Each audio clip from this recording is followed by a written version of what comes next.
Now, in our previous lecture, we had covered Alauddin Khilji and we had started talking about Muhammad bin Tughlaq.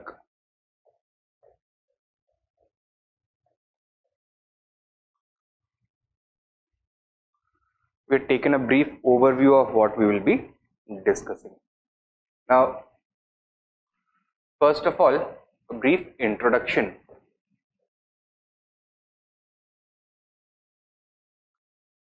to Muhammad bin Tughlaq,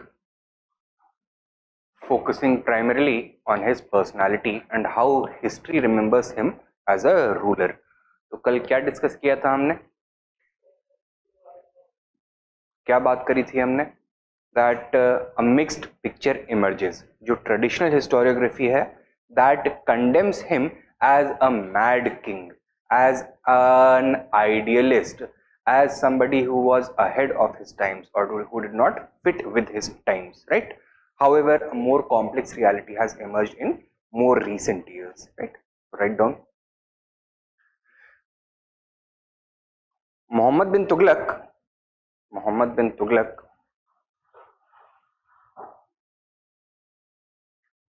remains a controversial figure in Indian history.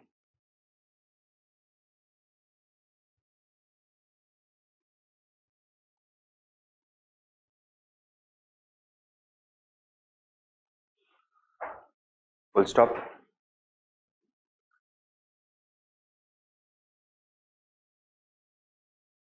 On the one hand,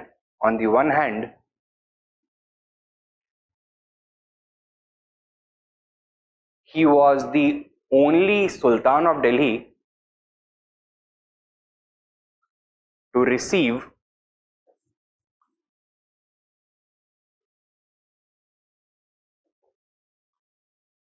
a comprehensive literary, religious and philosophical education.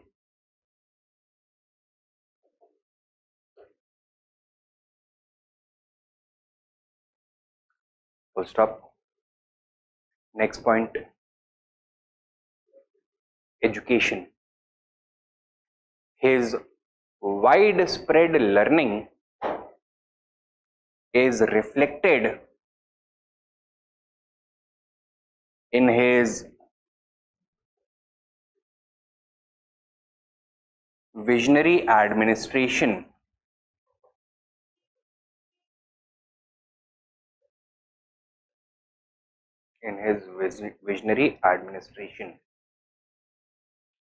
Full stop.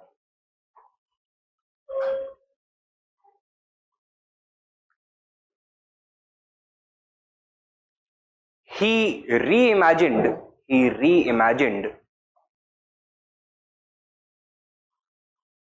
the relationship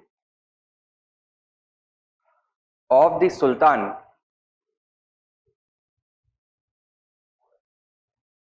with the nobility and the ulema, while redefining the function of the state.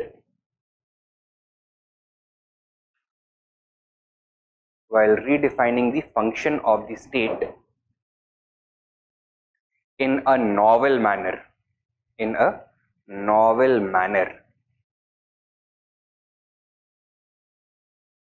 Full stop.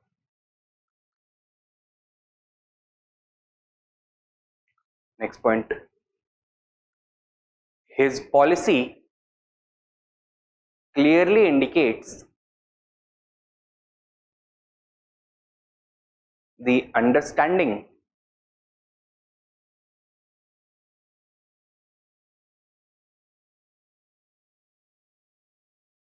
that an Islamic power in India cannot flourish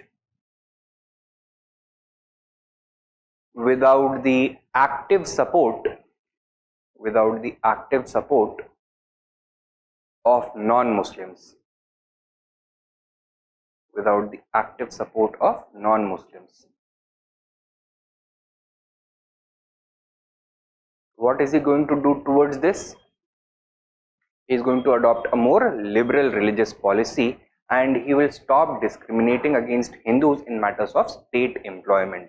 He is going to have a more upfront policy with the Hindus. He is going to try and cajole their support. He is going to introduce them into the bureaucracy. He is going to promote them to important positions within the nobility. He is also going to have a more tolerant attitude towards the Hindu faith, right? So that is what he did. Write down. Subpoint. Therefore, he tried to follow a liberal religious policy characterized by toleration and pluralism.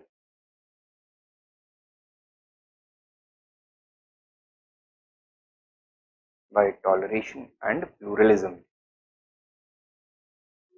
Pluralism.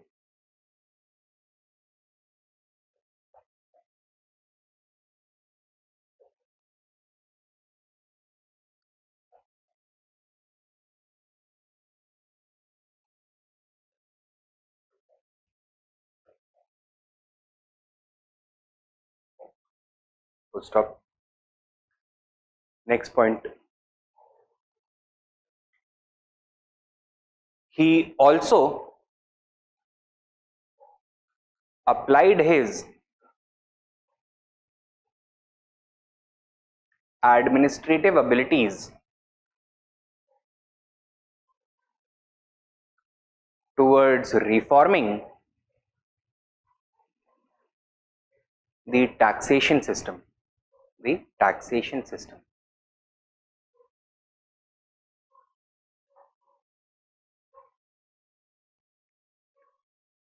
Full stop. Subpoint.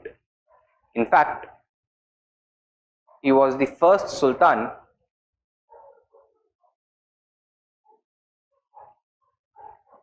to conceive the vision of raising state income by actively promoting the expansion of agriculture. Actively promoting the expansion of agriculture.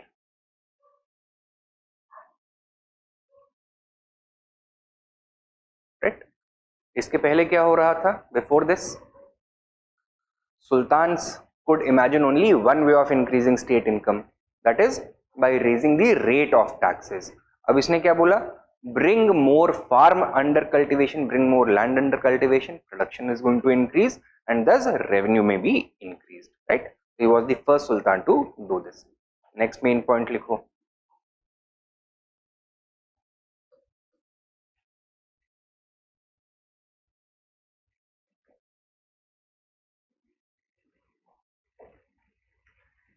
He was also the first sultan. He was also the first sultan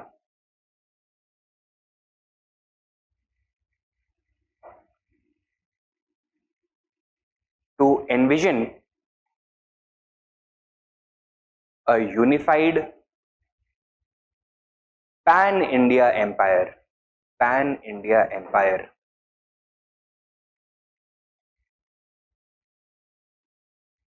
Right? So Alauddin Khilji had already invaded South India, but he was ruling it indirectly. He was the first sultan who established direct control over South India. Okay? Next main point लिखो.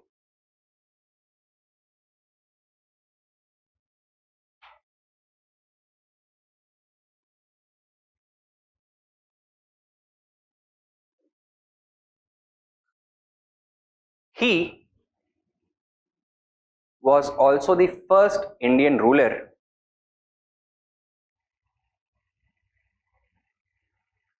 with a modern understanding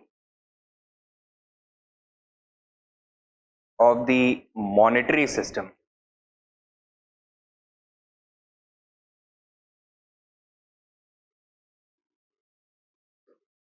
Modern understanding of the monetary system.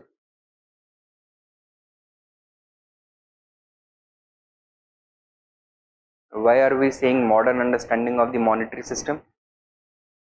Because he was the one who introduced the token currency, na? So that is something that is used across the world in modern times. He did it in the mid 14th century, early and mid 14th century. Okay, write down sub point. This had the potential to revolutionize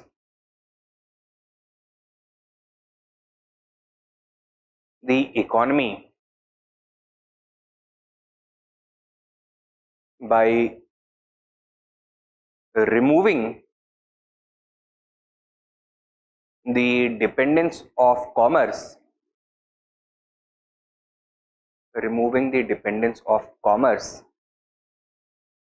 on the supply of precious metals. Dependence of commerce on the supply of precious metals.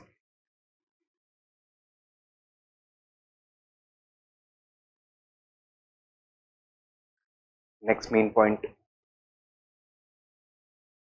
Muhammad bin Tughlaq was also the first sultan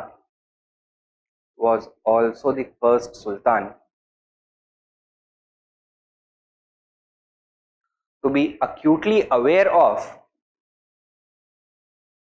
the importance of foreign relations.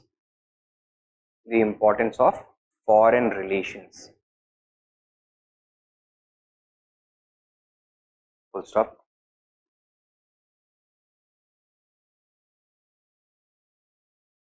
Therefore, he exchanged ambassadors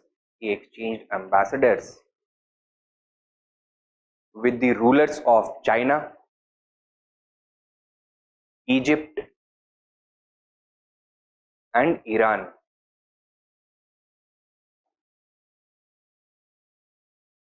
China, Egypt, and Iran. Full stop. Next point. Next main point. Muhammad bin Tughlaq was also a pioneer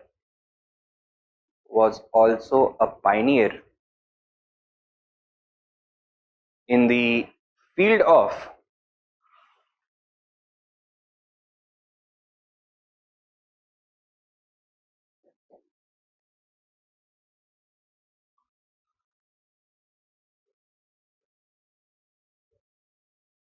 provincial administration.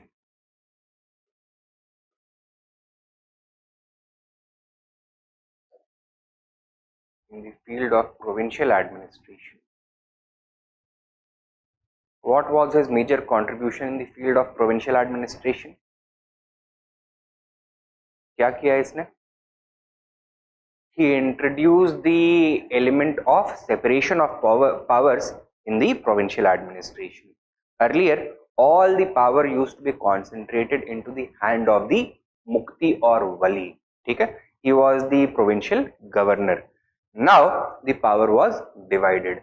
Administrative responsibilities were separated from revenue responsibilities, and two competing officials were given responsibility for each of these heads. Okay? So general administration के लिए the इक्तादार, the wali or mukti is going to be in charge, and for revenue administration, a new official known as Wali ul Kharaj was introduced. Okay?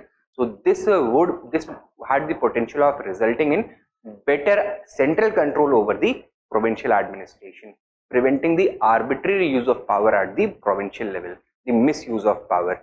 It could also result in better stability, since an extremely powerful governor would have the potential to rebel against the sultan without much fear, without much impunity.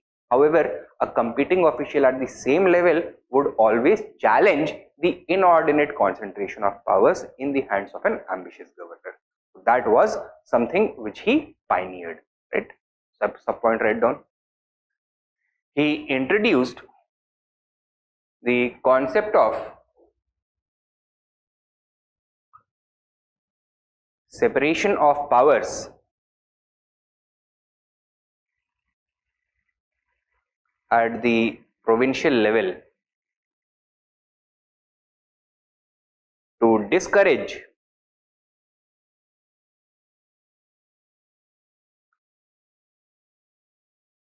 rebellions by ambitious governors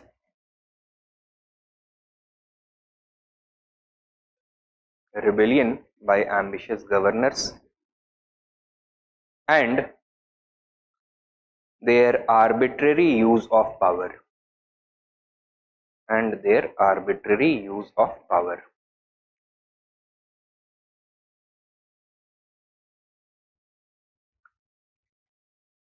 Next point. He was the first Sultan of Delhi.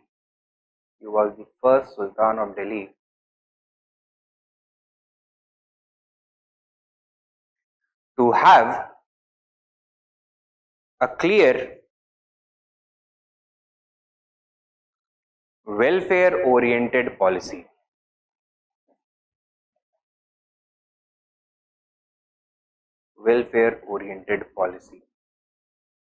Okay. So this was something which no previous sultan had even envisioned.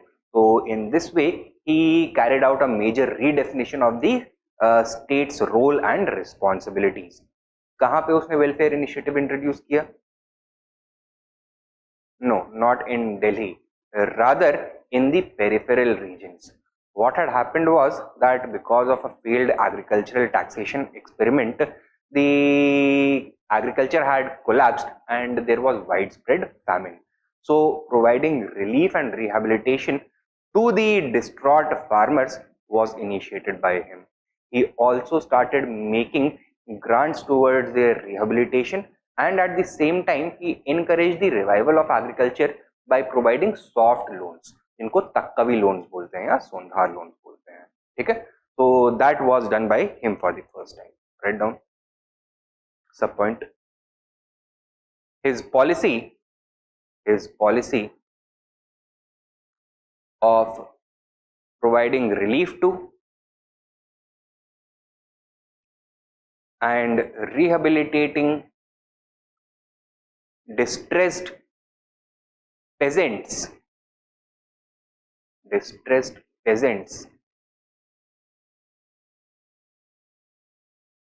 was a new beginning in Sultanate history.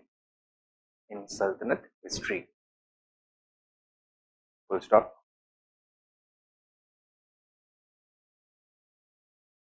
In this way,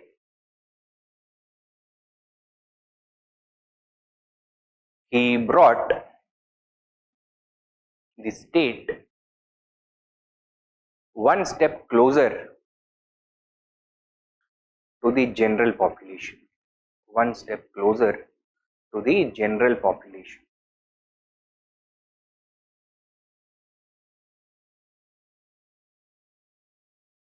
Next main point.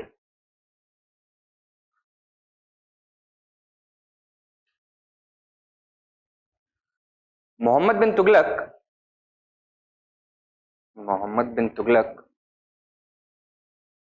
was also the first Sultan of Delhi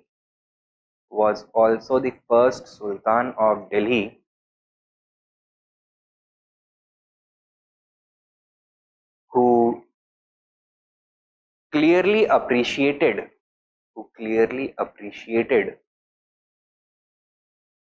the importance of adopting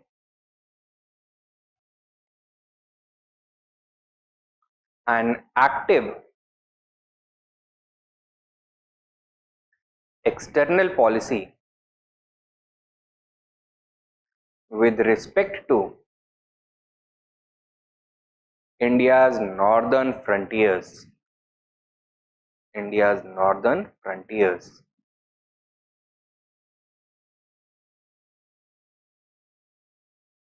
Why are we saying this? That he was the first one to clearly understand the importance of India's northern frontiers. He knew that all probable foreign invasions are going to come from the northwest or through Tibet.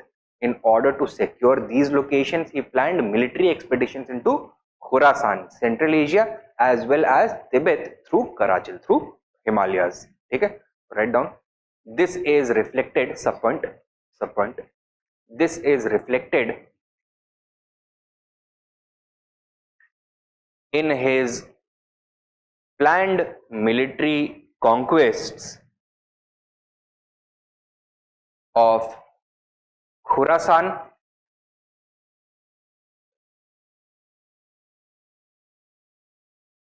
and Karachal. Khorasan and Karachal. ठीक है, खुरासान और Karachi. Okay, now had history played or had luck been more favorable, Muhammad bin Tughlaq, because of all these contributions, may have gone down as one of the greatest rulers ever to adorn the throne at Delhi. However, कैसे remember किया जाता है उसको? As a lord ruler, as a mad king, as the wisest fool, right? So now we need to look at the other side of the picture. Write down next main point. Due to these great achievements,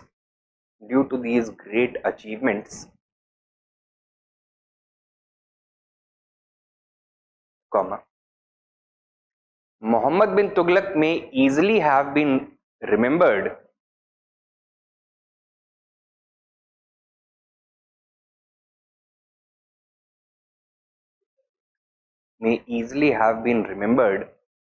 as one of India's greatest rulers.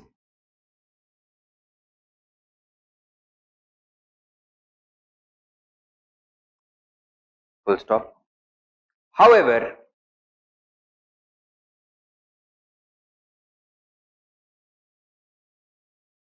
history has not been kind. History has not been kind to him. And he is often ridiculed as a mad king,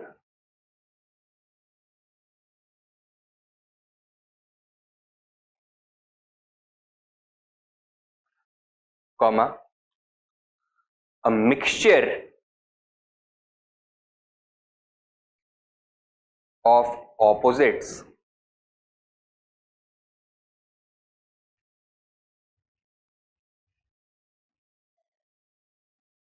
and the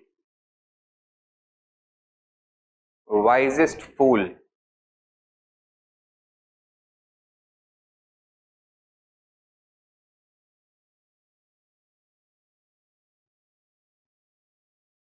Full stop. Subpoint. This is partly due to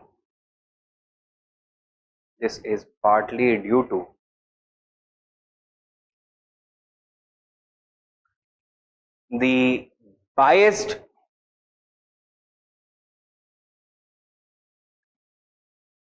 writings of contemporary scholars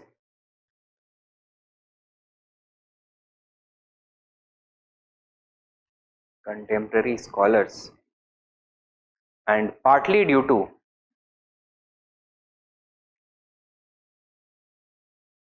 the inability of the Sultan to transform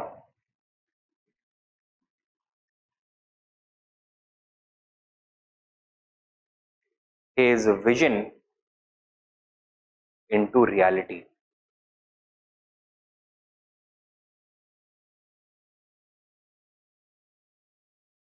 ठीक है, next main point,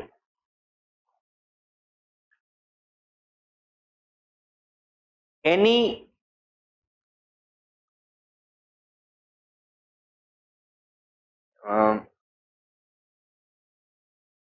final verdict, any final verdict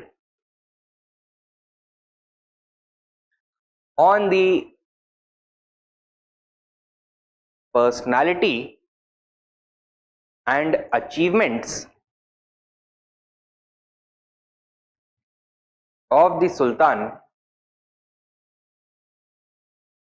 would require a deeper analysis of his specific policies,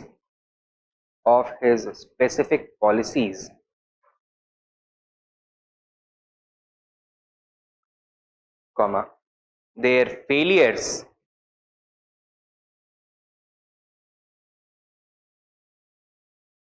and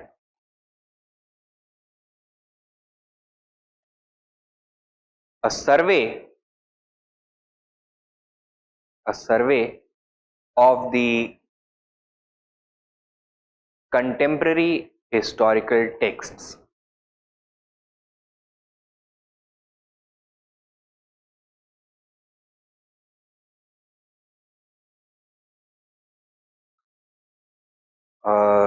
क्या क्या बताया है, would require an analysis of the specific policy, his specific policies, their failures, and a survey of the contemporary literary historical texts. ठीक है. Now it is in this regard that we should first investigate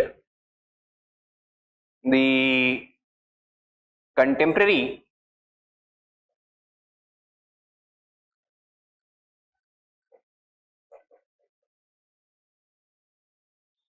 literature, contemporary historical literature about this period. Now, our chief source of information is the तारीखें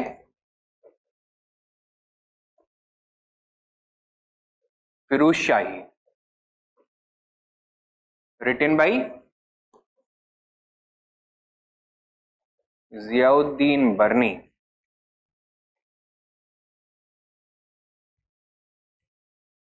Another important source of information from a writer who came into first-hand contact with the Sultan was the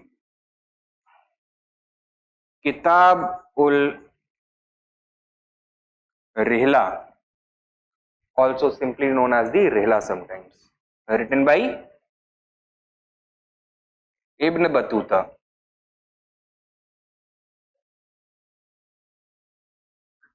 And another chief source of information about this period is the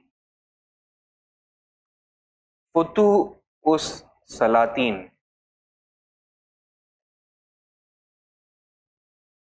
It is a poetic narrative of the Islamic conquest of India by Isami,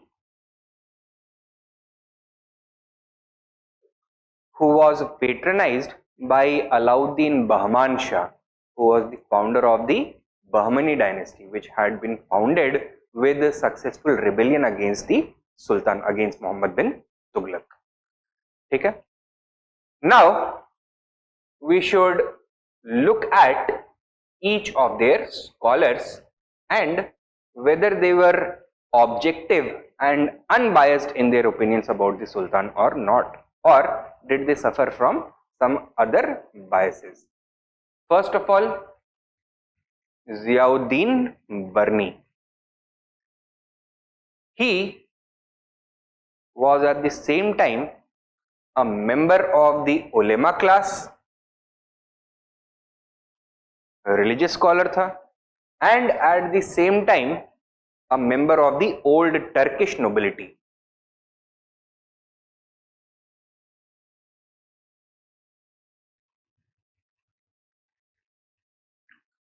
ठीक है.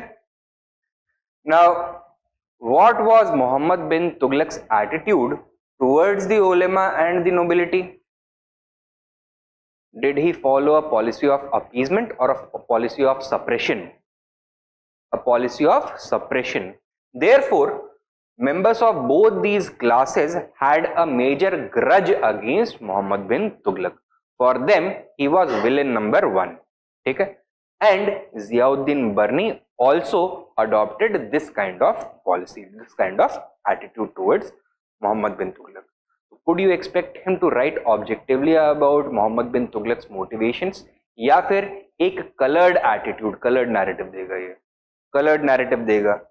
Secondly, what is the name of his book? तारीख है फिरोज शाही. Who was Ziauddin Barni trying to please through his writing? Firoz Shah Tughlaq, the successor of Muhammad bin Tughlaq. He wanted to promote the image of Firoz Shah Tughlaq, but Firoz Shah Tughlaq himself was a weak ruler. तो अगर उसको बहुत बड़ा ruler दिखाना है तो in comparison उसके successor को डिमिनिश करना पड़ेगा, राइट? तो in his zeal to glorify the rule of Firoz Shah Tughlaq, he bitterly criticized the policies and misadventures of Muhammad bin Tughlaq.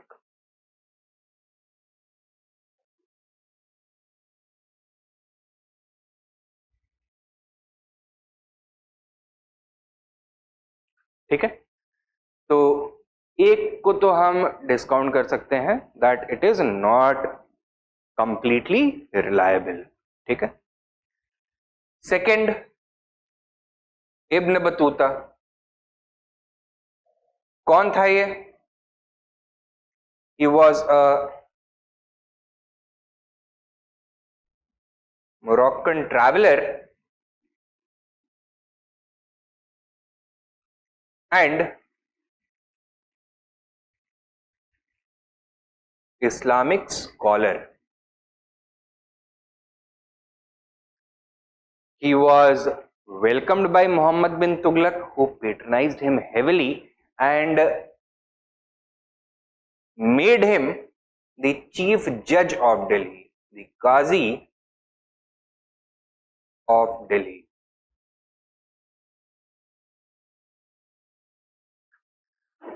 Towards the end of his visit, Muhammad bin Tughlaq also gave him lavish gifts and sent him to China as his official ambassador.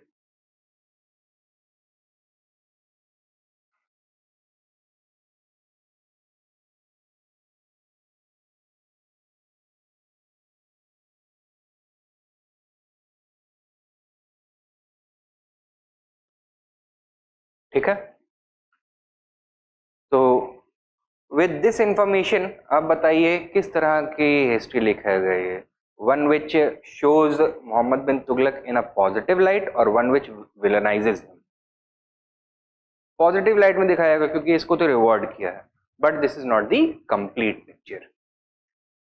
There are several laws here, right? Now, Ibn Battuta was also a gambling addict and he had borrowed heavily both from the state treasury as well as other members of the court. He was unable to repay his loans and therefore he was stripped of his office as Qazi of Delhi and he was imprisoned for a considerable length of time where he had to face some difficulties. So, he was imprisoned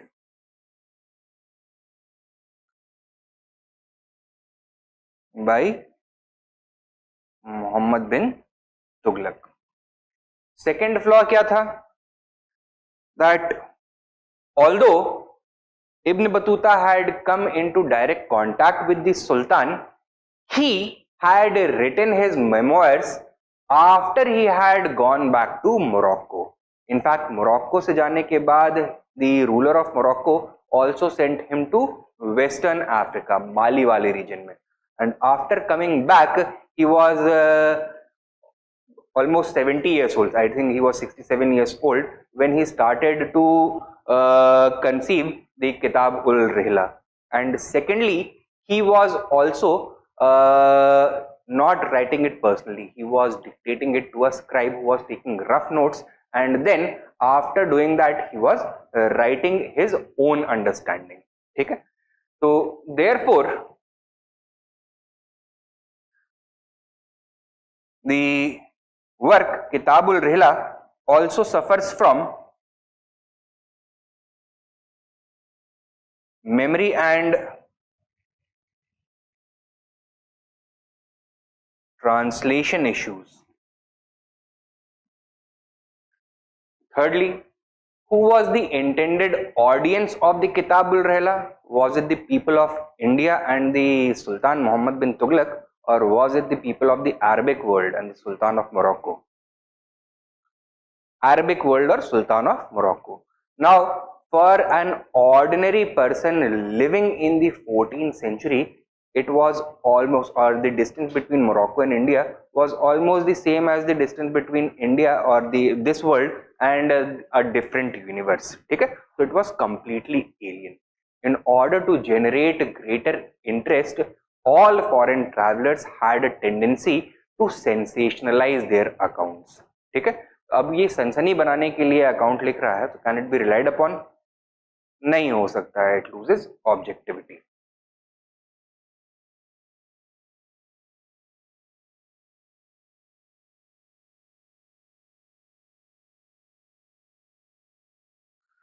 And thirdly, we have the Futuh Salatin by Isami.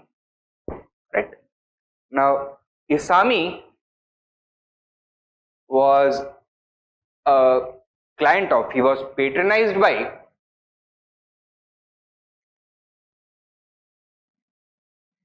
Alauddin Bahman Shah, the founder of the Bahmani Sultanate, who had created the new kingdom by successfully rebelling against Muhammad bin Tughlaq and his forces. So, अब ये बताओ कि what was the relationship between Bahman Shah and Muhammad bin Tughlaq? Were they friends or enemies? They were enemies. And who is being or who is patronizing Isami? Bahman Shah. So he is going to try to glorify his own master by justifying his rebellion, right? And in this sense, he is going to villainize Muhammad bin Tughlaq once again. Secondly, Isami came from a family of Turkish nobles who originally lived at Delhi. And nobility के against किस तरह का relation का attitude था? An attitude of suppression. In fact, the circumstances under which Isami and his family traveled or arrived in the Deccan region were also quite difficult. Now, transfer of capital के बारे में आपने सुना होगा. Muhammad bin Tughlaq transferred the capital from Delhi to Daulatabad. His father and grandfather were forced to move to Daulatabad against their will. So they had their whole lives over there. His grandfather even died as a result of the exertions of this long and arduous journey. Therefore, Isami also had a personal grudge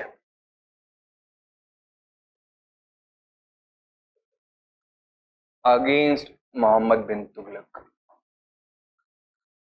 So once again, is his writing going to be objective?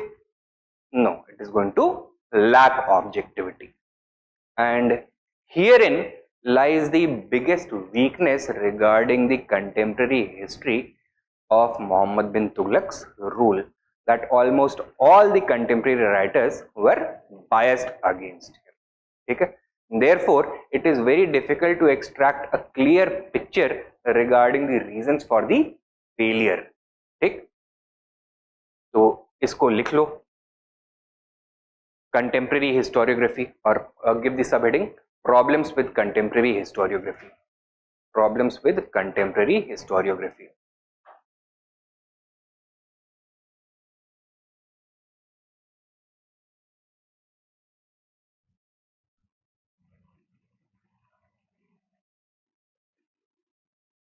Write down.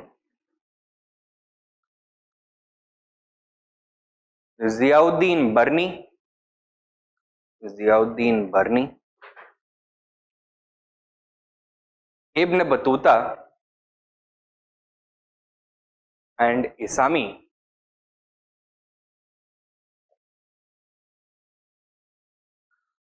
were the most important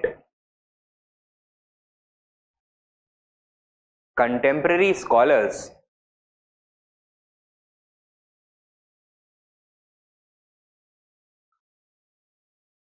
with regards to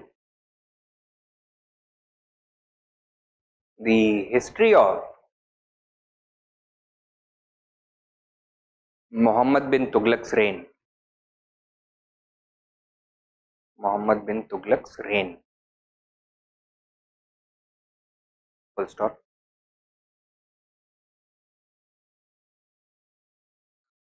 Next point.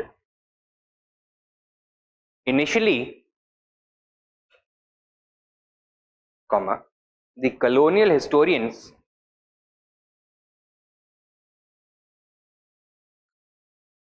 based their interpretations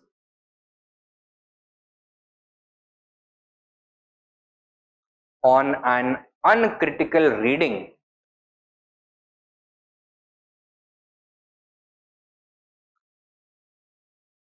of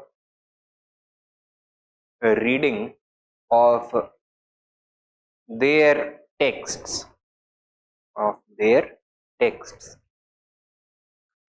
full stop. Next point. However, comma, this was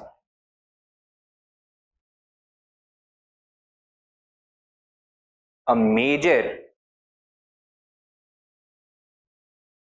mistake. This was a major mistake,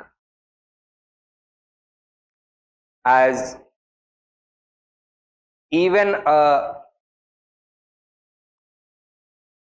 superficial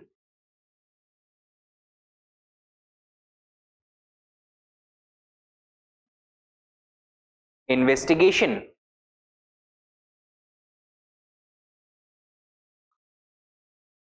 into these writers raises serious questions about their objectivity. Serious questions about their objectivity. Full stop. Next point.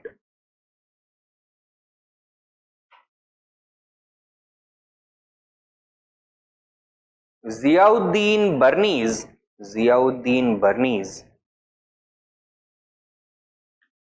तारीख-ए-फिरोजशाही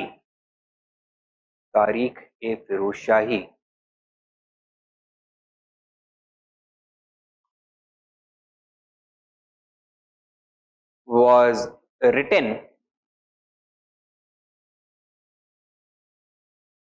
primarily to appease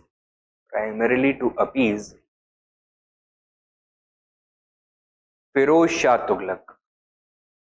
Primarily to appease Firoz Shah Tughlaq.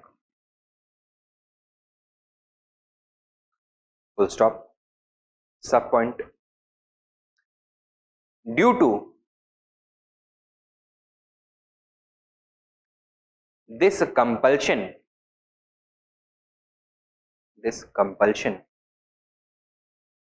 comma, it was important for Barni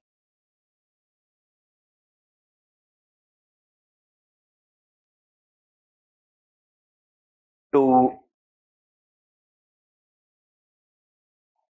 criticize Muhammad bin Tughlaq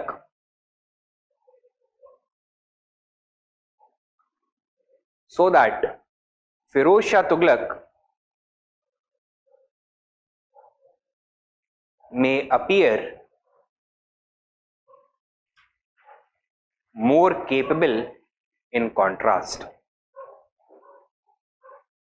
May appear more capable in contrast. Full stop. Next point. Next main point. Further, Barney also suffered from a serious personal bias, against Muhammad bin Tughlaq. Full stop. Sub point.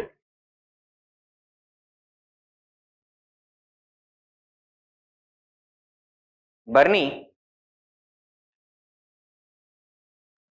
was a member of both the ulema and the nobility,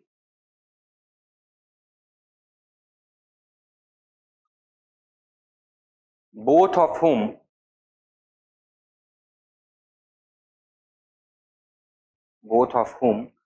had suffered at the hands of Muhammad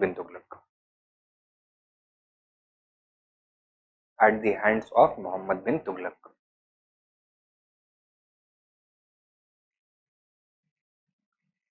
Next main point. Ibn Battuta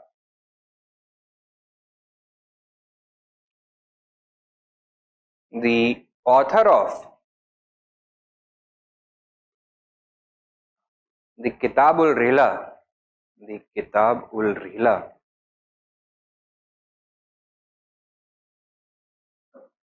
also lacked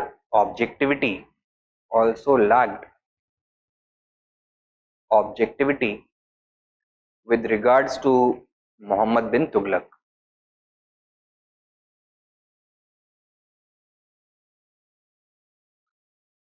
Full stop. Sub point. Although he was initially welcomed and patronized heavily by Muhammad bin Tughlaq,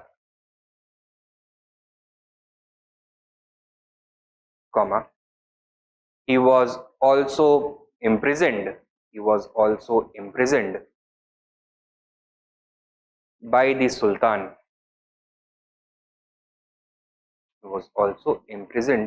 the Sultan.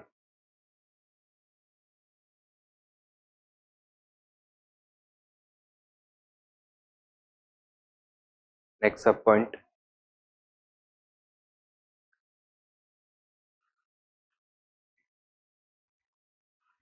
Although Ibn Battuta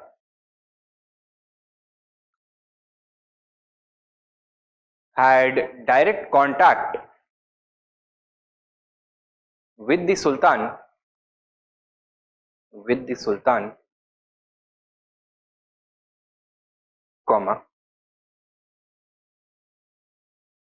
his travelogue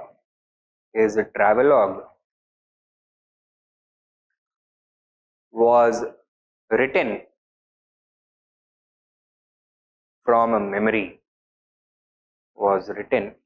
from memory. Almost 30 years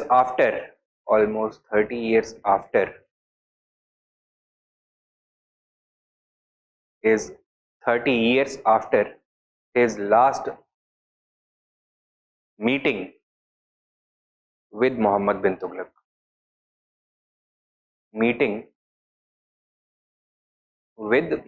bin Tughlaq. Okay? So he was already an old man at the time that the Kitab ul Rihla was being composed. Many things he was forgetting.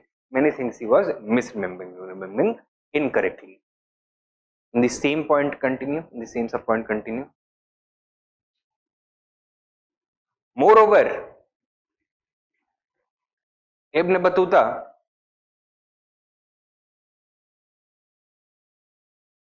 also depended on the services of a scribe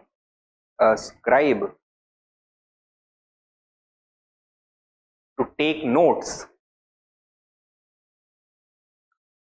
from which Arabic translations were made.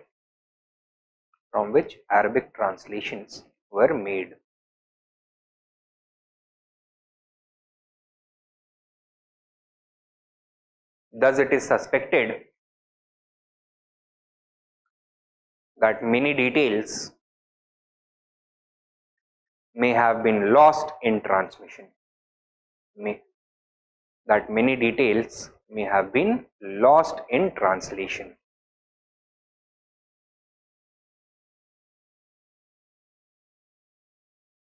Next main point, lost in translation.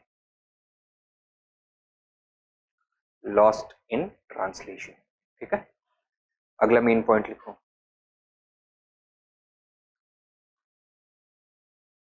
Isami, the author of the Futuh-us-Salatin,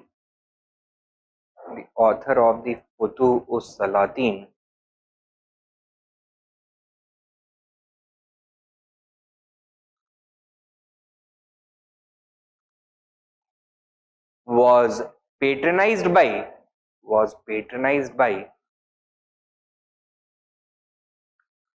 Alauddin Bahman Shah,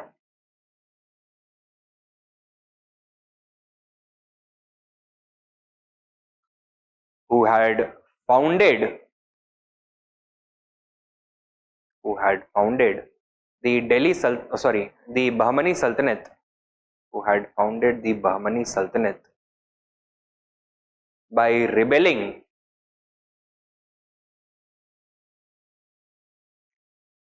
against Muhammad bin Tughlaq.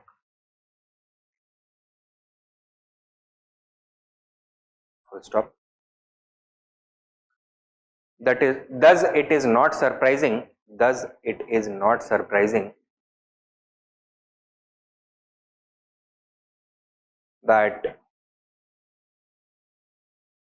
Isami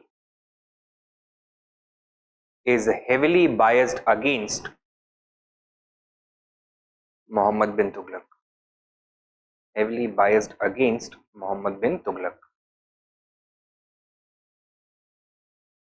Full stop. Subpoint. Moreover, Isami had a personal grudge against Muhammad bin Tughlaq, who had forced his ancestors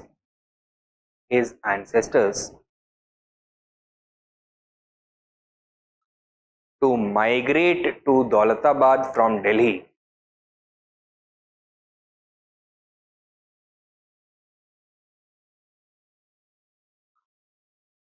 causing considerable suffering and loss.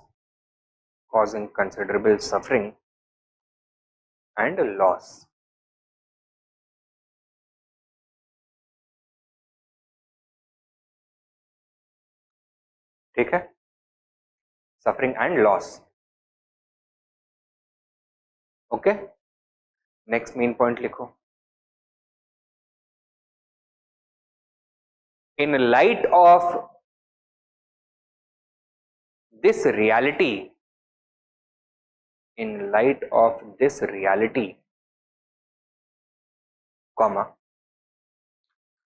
modern historians modern historians are skeptical मतलब कि तुरंत भरोसा नहीं करते हैं, ठीक है, are sceptical of the contemporary history of the contemporary history of Muhammad bin Tughlaq's reign,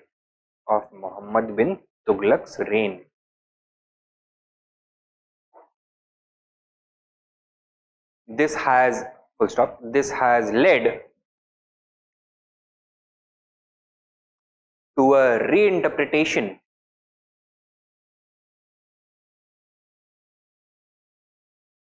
of this period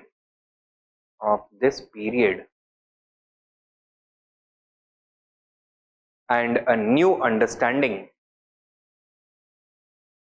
has emerged.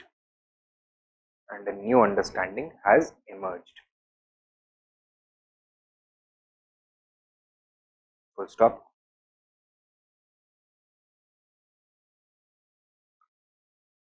Subpoint.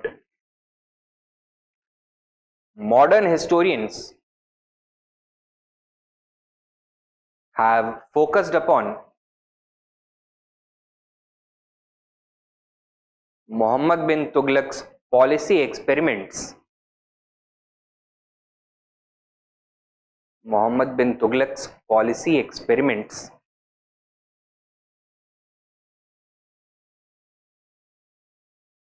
comma, the objective factors for their failures and their impact.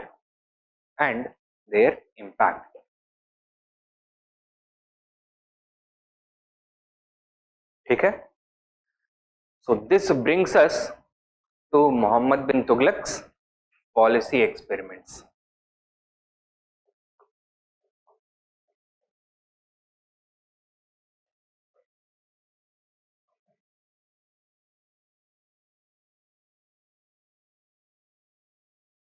Starting with the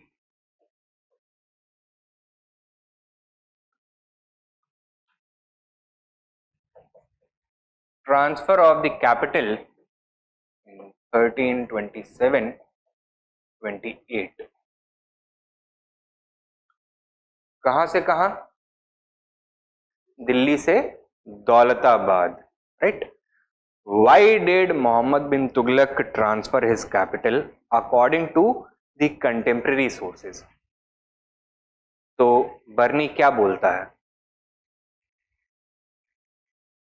That he was angry with the people of Delhi because they were writing abusive letters to him daily and he wanted to punish them.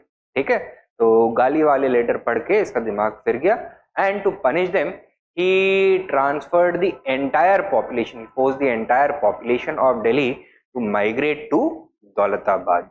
Upon reaching Daulatabad, he came to his senses. He realized that he had made a mistake. Delhi was much better. And he forced the people of Daulatabad, all of them, to migrate back to Delhi.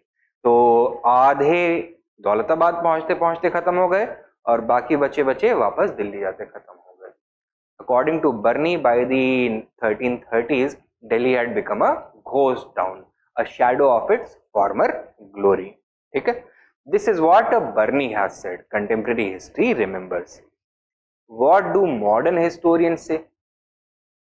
That was the decision to transfer the capital of the Sultanate from Delhi to Daulatabad a rational or irrational one? Did it make any sense considering the times? Yes, it made absolute sense. Why? Because Muhammad bin Tughlaq had adopted a policy of direct rule over South India, right? Daulatabad was much better suited to control South India as compared to Delhi. In that way it made sense. What was the biggest foreign threat to the health of the Delhi Sultanate at this point of time? invasions from the northwest, Mongol threat, right?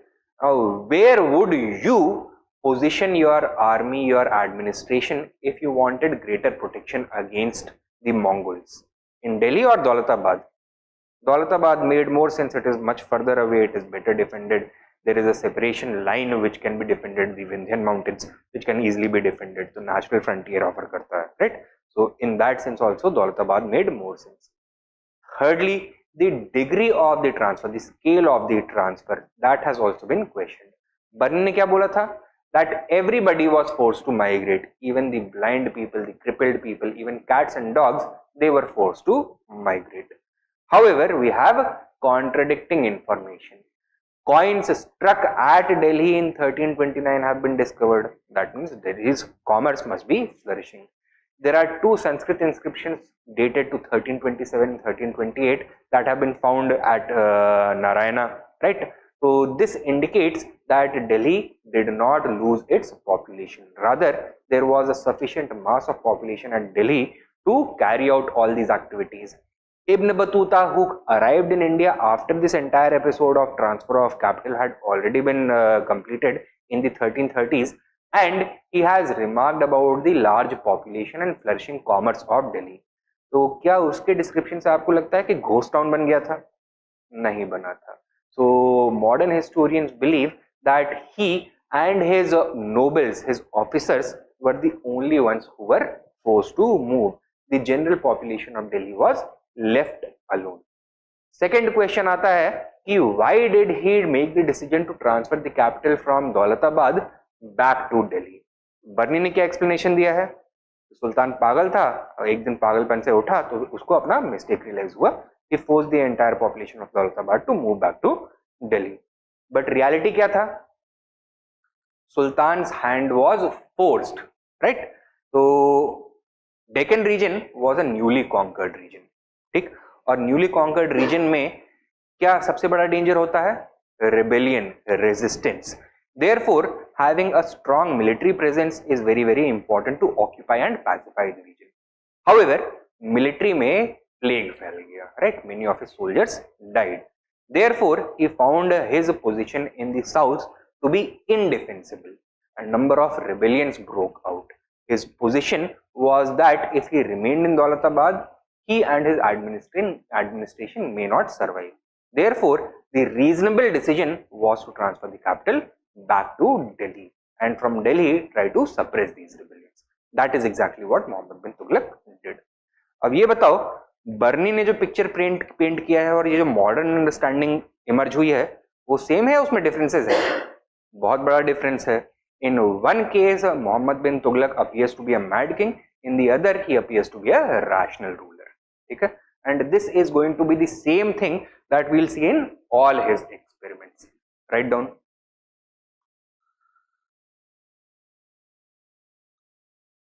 Barney, transfer of capital आपने heading दिया ना, इसके नीचे लिखो पहला point. Barani has bitterly criticized Muhammad bin Tughlaq for transferring the capital from Delhi to Daulatabad.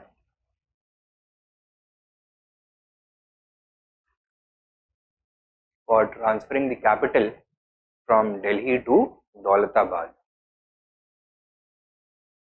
Full stop. Sub point. According to him, the Sultan was angry with the people of Delhi who were writing abusive letters to him, with the people of Delhi who were writing abusive letters to him on a daily basis.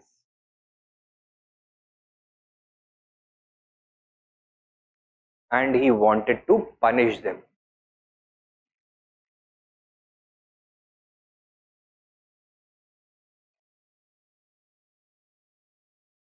अगला सब point.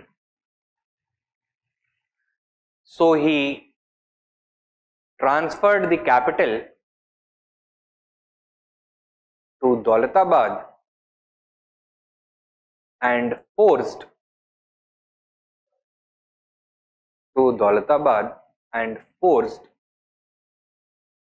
the entire population of Delhi to Daulatabad and forced the entire population of Delhi to march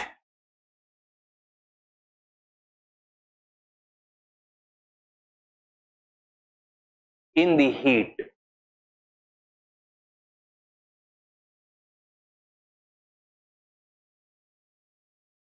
Roughly half the people died en route to Daulatabad.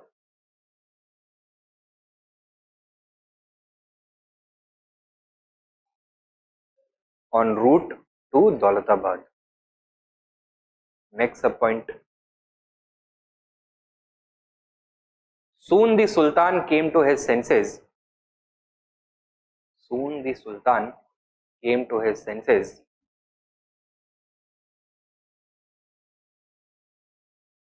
and transferred the capital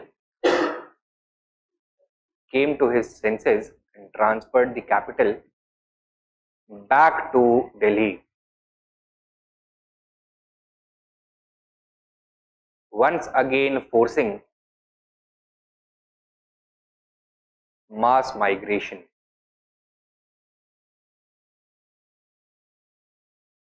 Which resulted in further deaths.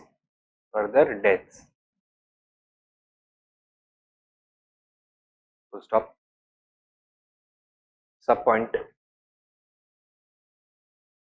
According to Burney, Delhi became a ghost town.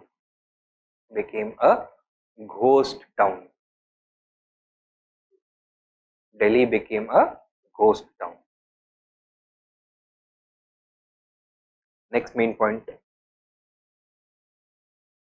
However, on closer examination,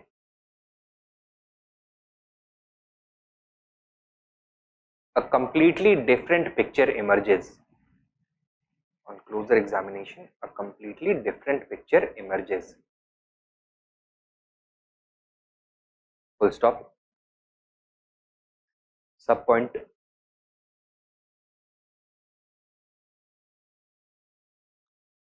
Daulatabad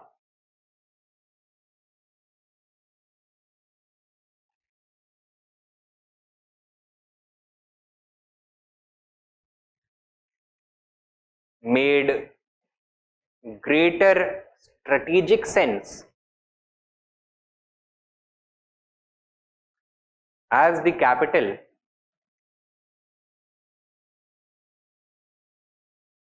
due to Muhammad bin Tughlaq's conquest of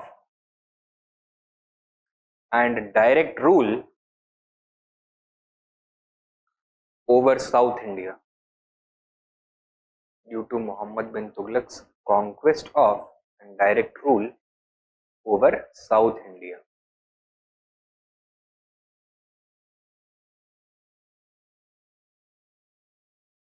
Full stop. Next subpoint. It was also more secure than Delhi, which was constantly threatened by Mongol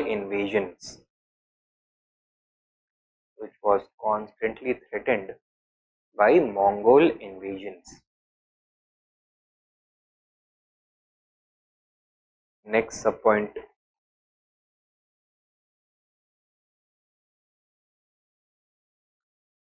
Further, it is hard to believe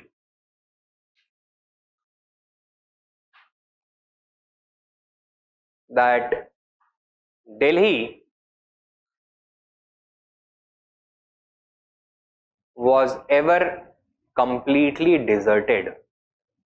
Was ever completely deserted.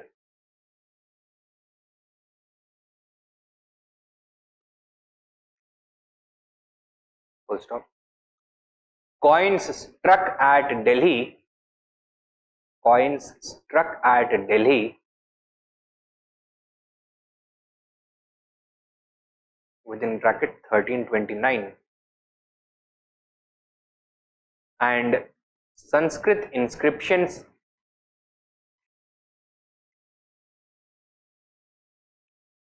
discovered at Narayana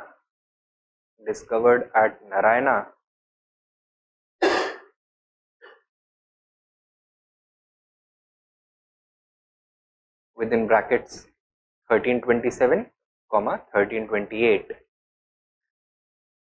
along with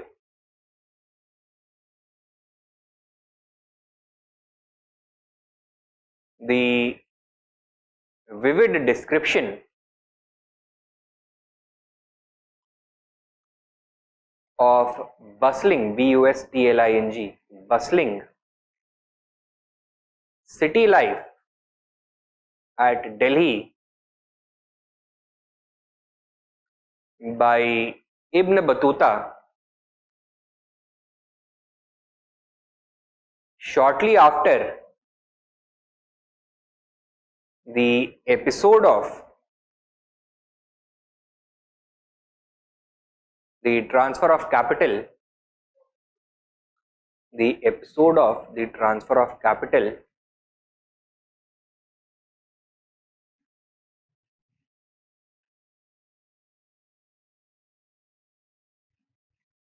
is proof that the transfer was never universal. Is proof that the transfer was never universal. Full stop. Next sub point.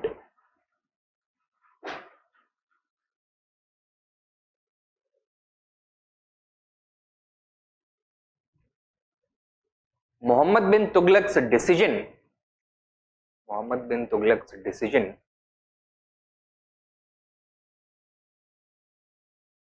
to reverse the transfer of capital,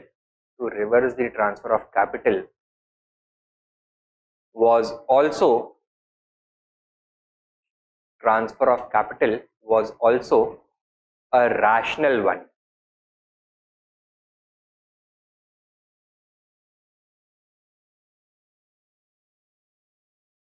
Full stop.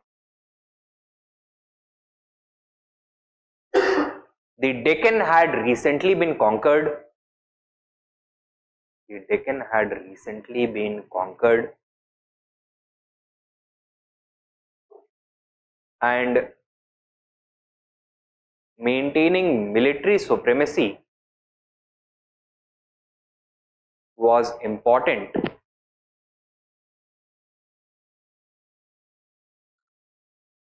to pacify the region.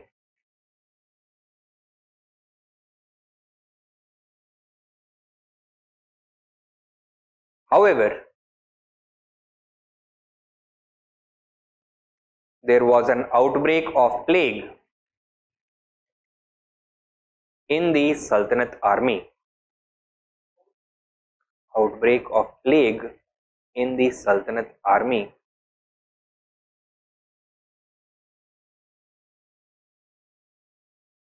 Which encouraged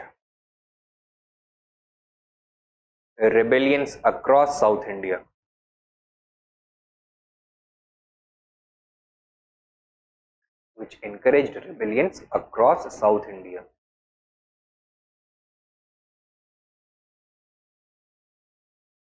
It was in this scenario that the capital was transferred back to Delhi. That the capital was transferred back to Delhi.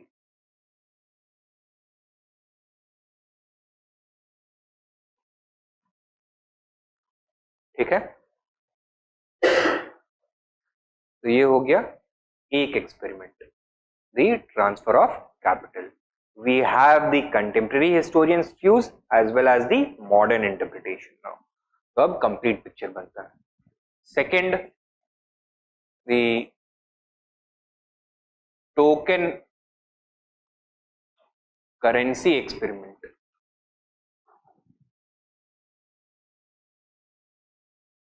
1329 to 1333. क्या था ये token currency experiment? Precious metal coins of gold and silver were replaced by base metal coins of copper, but both had the same nominal value.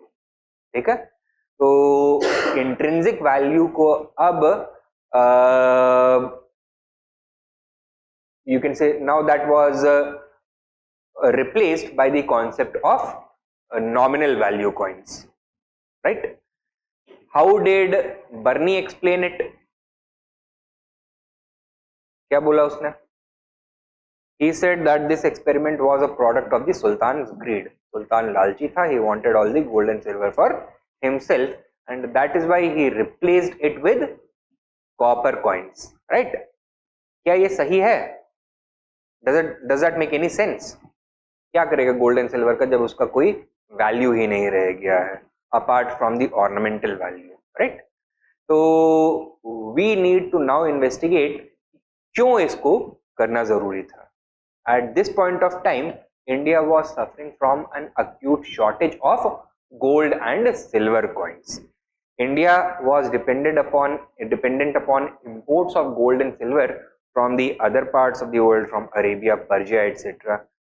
But because of the shortage of gold and silver, Indian producers and traders were losing out. क्योंकि वो जो balance of trade था वो imbalance में हो गया था. There was shortage of gold and silver. Therefore, exports of greater value had to be sent to Western Asia in return for the adequate amount of gold and silver. Who was losing out? The Indian state as well as the Indian craftsmen, right? And therefore he followed the example of Kublai Khan, who had introduced paper currency in China, right? Yuan उसने introduce किया था. He introduced the same thing. The results, however, were not the ones that he desired. Now, on these copper coins, it would have made sense to introduce strong security features so that forgery was not possible. ठीक है? Burney कहता है that the house of every Hindu turned into a coin mint. This once again betrays his biased view of history and Hindus. He says that it was a mistake to introduce the copper coins, token coins, because the people of India, the Hindus of India, were by nature dishonest people, right? That is what he says.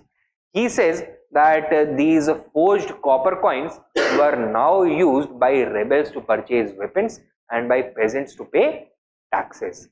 The result क्या हुआ? That the market was flooded with these forged copper coins. So real और forged coins में कोई major difference रही नहीं. Are traders going to continue accepting these coins, or will the traders' confidence in the monetary system be shaken? Shaken हो जाएगा क्योंकि पैसे का कोई वैल्यू नहीं रह गया है. कोई भी गोल्ड पीस ऑफ कॉपर लेके आ जा रहा है, उसको सिक्का बता दे रहा है. And traders stopped accepting these coins. As a result of which, not only did the monetary system collapse, trade and commerce also collapsed. In 1333, after 4 years, that is why the decision had to be reversed. The Sultan was forced to recall all the copper coins and issue gold and silver coins in their stead. ठीक? अब इसमें बताओ गलती कहाँ पे हुई? Was it the fault of the Hindus, as Bernie says? नहीं, गलती हुई जो जिन लोगों ने कॉइन्स को डिजाइन किया. This was a new experiment and some failures were bound to happen. Trial and error method होता है, right? Now, the mistake that they made was that instead of introducing any easily recognizable image on the coins, they wrote an Arabic inscription. The common people of India don't know Arabic, did not know Arabic even back then. So any squiggly curved lines that could be made on these coins, they could possibly qualify as a good forgery. And this was the real reason for the defect of the, or for the failure of the token currency experiment.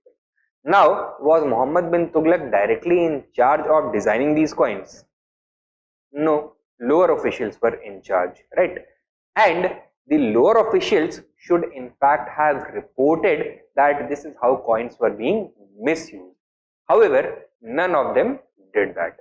Partly this was the mistake of Muhammad bin Tughlaq because he was very quick to anger and nobody wanted to invite his displeasure, his anger towards them. क्योंकि बहुत swift और harsh punishment देने के लिए बदनाम था, right?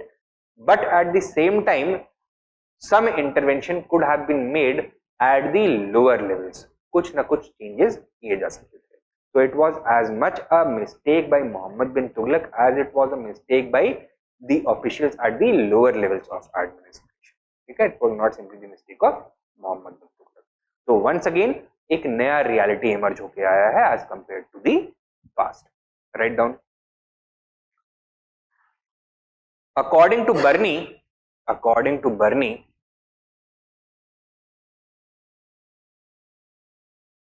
the Sultan was extremely greedy. The Sultan was extremely greedy and wanted to hoard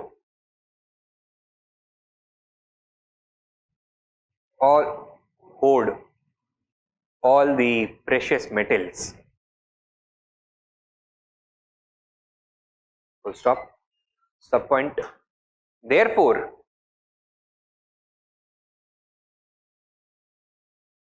he replaced gold and silver coins with copper coins having the same nominal value.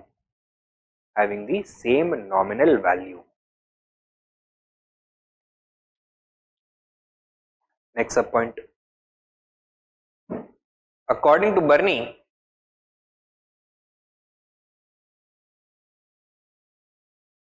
this failed due to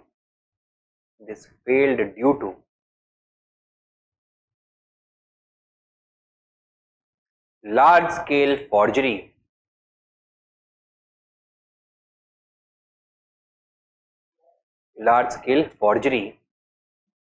for which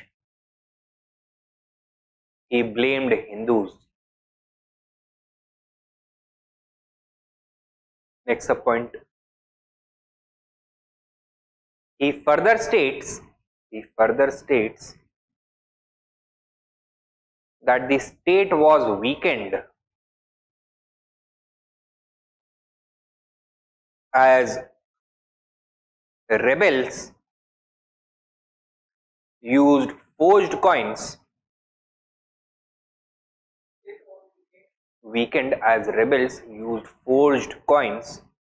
to purchase arms and horses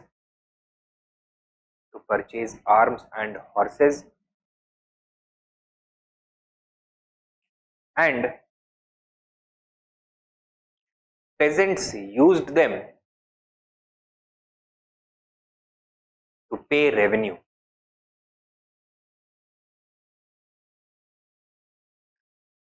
Full stop. Subpoint. The market was flooded with forgeries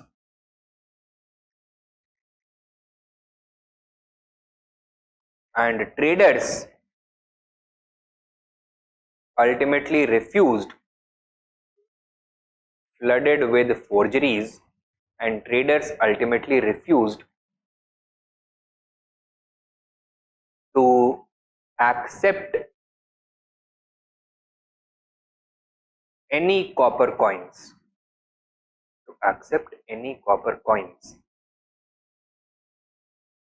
causing a major commercial collapse. Full stop. Subpoint. Major commercial collapse. Next point.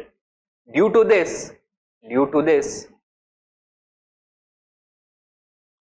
the Sultan was forced to abandon the experiment and recall the token currency.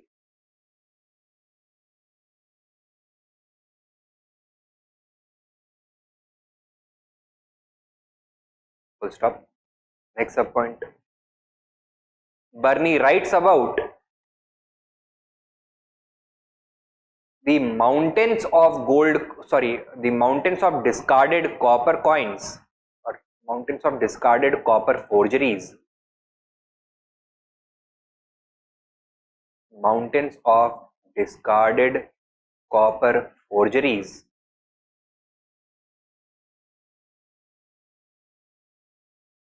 around the walls of the Royal Mint. So when the copper coins were recalled, many people also went there with their forged coins, thinking that the officials are going to replace them with gold and silver coins. However, the officials could easily recognize the forgeries against the real coins and उनको discard कर दिया गया. ये बोलता है that there were several mountains of discarded copper forgeries around the Royal Mint, which had accumulated because of this entire discarding process. ठीक है. Next main point लिखो. However, comma, recent historians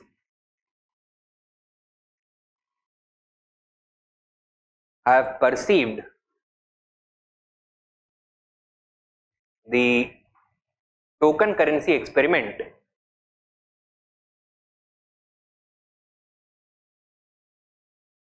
as a visionary plan or as a visionary move.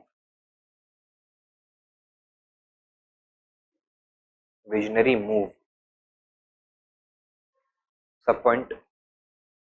India was suffering an acute shortage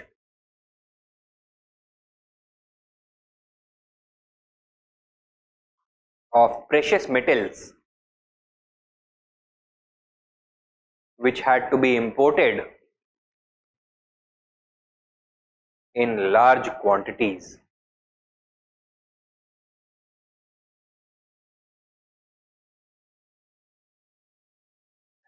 Full stop.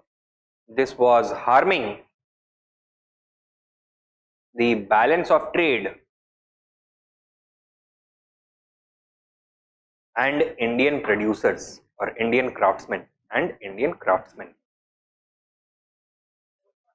The balance of trade and Indian craftsmen.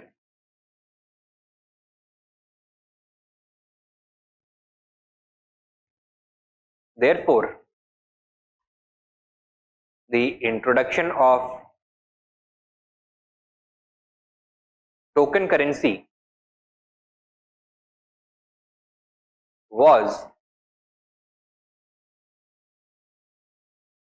a rational decision.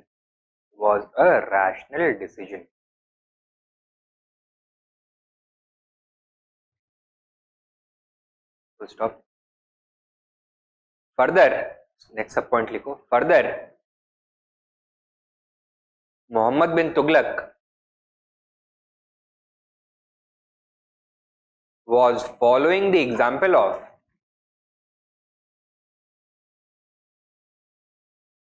Kublai Khan, Kublai, Kublai Khan, who had introduced paper currency in China with great success. With great success. Full stop. Next sub point.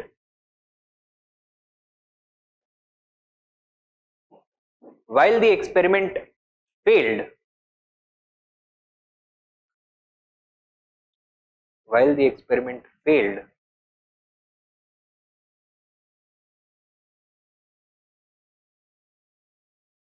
comma, it was not due to any flaw in the policy,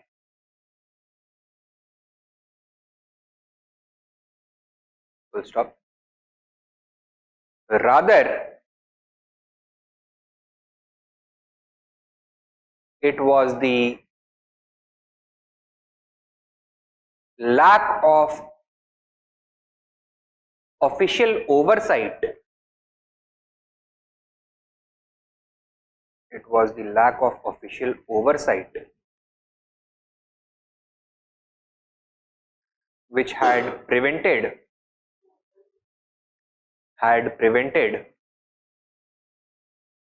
the incorporation of sufficient security features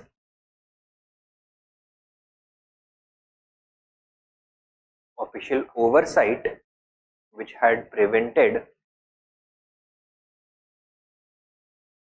the incorporation of sufficient security features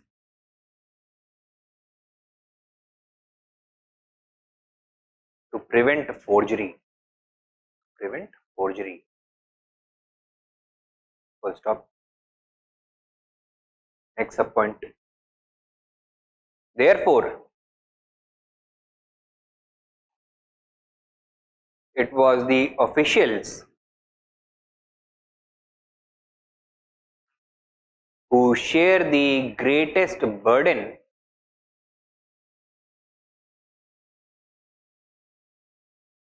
of responsibility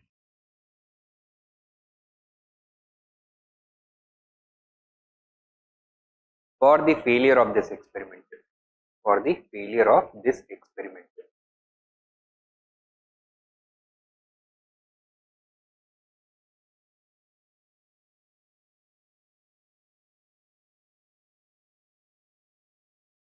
ठीक है?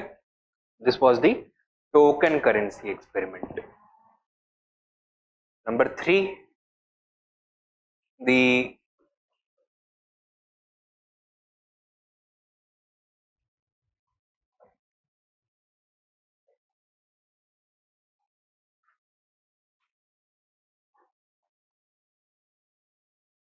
Khorasan expedition 1333-34. कहाँ है Khorasan? Central Asia and Iran, northern Iran वाला reason. ठीक है. Now Muhammad bin Tughlaq had planned a military expedition to conquer this region. Now the question is, why did he do this and how is this a failure? According to Barney, Muhammad bin Tughlaq was easily changeable. So he had a changeable mind. He was susceptible to flattery and extremely gullible. तो उसको कोई भी कुछ बोलता था वो मान लेता था एंड उसको अपनी बड़ाई सुनने का बहुत मजा आता था. तो कोई भी मक्खन लेके आ जाएगा, लगाएगा, ये मान जाएगा. Now the nobility both in India as well as foreign nobility knew about this trait of Muhammad bin Tughlaq's personality. A number of Khorasani nobles arrived at Delhi and in order to win the favor of the Sultan started flattering him, started praising him falsely, right? They were successful in convincing him that he was strong enough to invade and conquer Khorasan. In return, Muhammad bin Tughlaq was very happy. He gave them important positions, showered them with lavish gifts, etc. तो उनका तो काम बन गया. But Sultan made a mistake. Barney says that under the misapprehension that Khurasan was easily conquerable, Muhammad bin Tughlaq raised a large army numbering 3.7 lakh soldiers and gave them 1 year of salary in advance. ठीक है, 6 महीने तक preparation हुआ war का, but suddenly the Sultan came to his senses and all plans were abandoned. So what is the army going to do now? पैसा है उनकी जेब में, खाली टाइम है, they are going to drink, gamble, womanize, and once the money is over, many of them are going to go back, but a large portion of them are going to stay in and around Delhi. They are going to start creating law and order problems. तो traders को harass करने लगेंगे, residents को harass करने लगेंगे, they will demand payment, फिरौती लेने लगेंगे, ransom मांगने लगेंगे, they'll start conducting robberies, right? So not only had this stressed the exchequer, it created a perpetual law and order problem in and around Delhi, from which trade, commerce and normalcy could not return for a long period. ठीक, reality क्या है? But देखो, all of the invasions of India have historically come from the northwest only. So it made strategic sense to have an active policy towards the region of Khorasan. At this point of time, Khorasan was undergoing internal political turmoil. Okay? The Mongol Empire had been shattered and Mongol power was failing. There was a lot of infighting. The ethnic Turkish people of this region, the Turkish nobles, they were trying to revive their power. And तो बहुत ज़्यादा लड़ाई चल रहा था, chaos चल रहा था. This was a good opportunity for conquest of this region by an Indian ruler. So this expedition at this point of time made absolute sense. Muhammad bin Tughlaq was also receiving regular reports of this infighting and chaos from his ambassadors in Persia and Egypt also. Okay? However, just before the expedition could materialize, the situation at the ground level changed completely. A powerful ruler emerged in this region, Abu Said, and he restored stability. He had a powerful army, he had a good administration, and he had strong supporters as well. Therefore, the opportunity which existed before now had completely disappeared suddenly. As a result, the expedition was no longer viable. So, in this sense, was it a better choice to abandon the plans or to continue with the plans of conquest? फायदा होता कोई नहीं. तो Mohammad bin Tughlaq made the correct decision by deciding to cut his losses. अब salary दे दी है, वो तो खर्चा हो चुका है, रिकवरी नहीं हो सकती है, but not to spend more resources, not to waste more money. That was the correct choice. ठीक है. What was the impact of this? वो जो बर्नी ने बोला था ना, that law and order situation खराब हो गया, ट्रेजरी पे बहुत बड़ा धक्का लगा. All of that did happen, but we need to realize what were the motivations of Muhammad bin Tughlaq behind his decision to first plan the expedition and then to suddenly abandon it, क्योंकि वहीं पे पूरी picture change हो जाती है. Clear? Write down. According to Barney,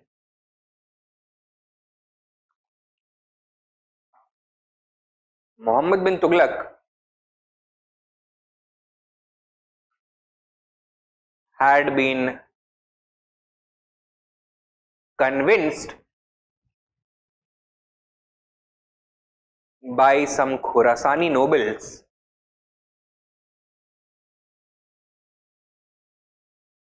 to conquer Khorasan.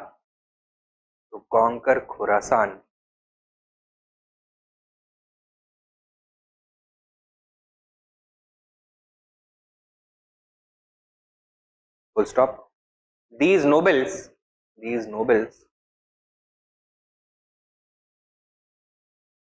wanted to flatter the Sultan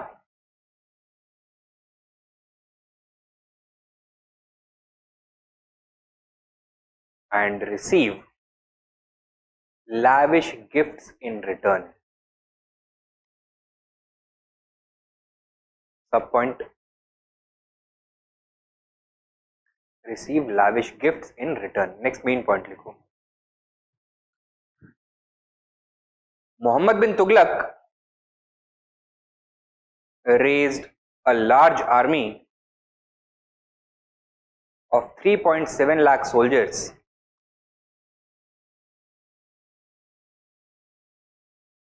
paying them 1 year's salary in advance. 1 year's salary in advance.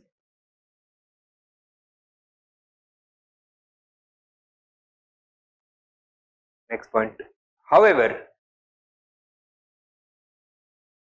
the invasion never materialized,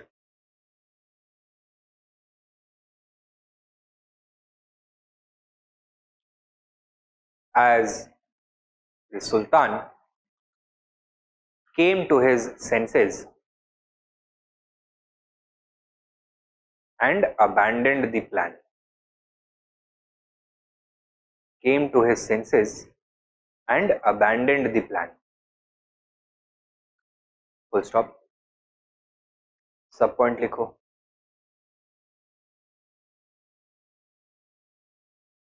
Barney says that the dismissed soldiers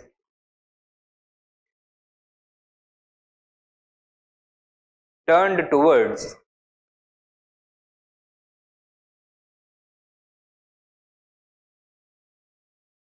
drinking, gambling, and a general life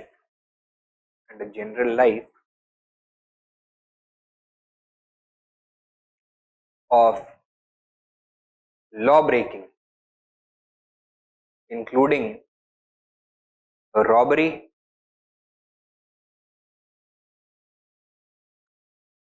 and extortion. Including robbery and extortion. ठीक है. Next main point लिखो. However, upon closer observation, a different picture emerges. A different picture emerges. Full stop. Sub point.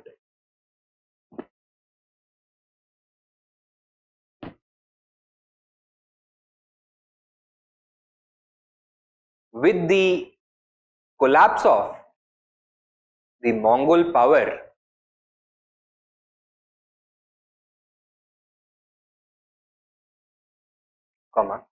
the Khorasan region had been experiencing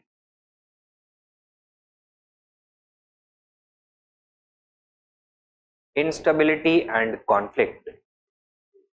Had been experiencing instability and conflict. Full stop. Muhammad bin Tughlaq felt that this was a good opportunity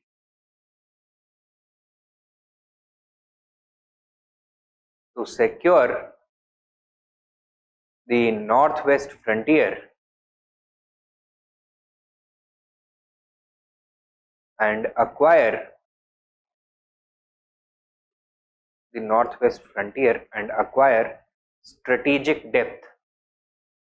Strategic depth.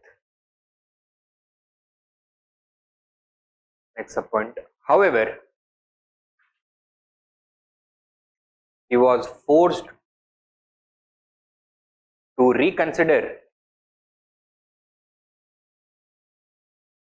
when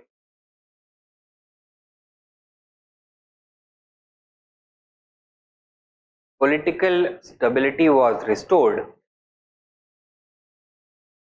to the region with the rise of a powerful ruler to the region with the rise of a powerful ruler Abu Saeed, Abu Saeed,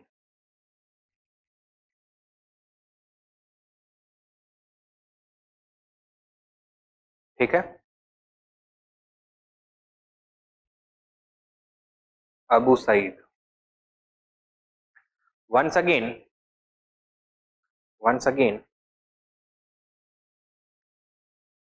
Muhammad bin Tughlaq had failed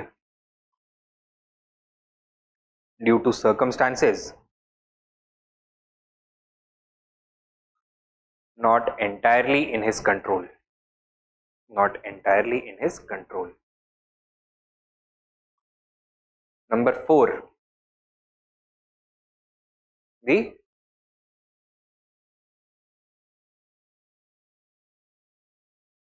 Karachil expedition.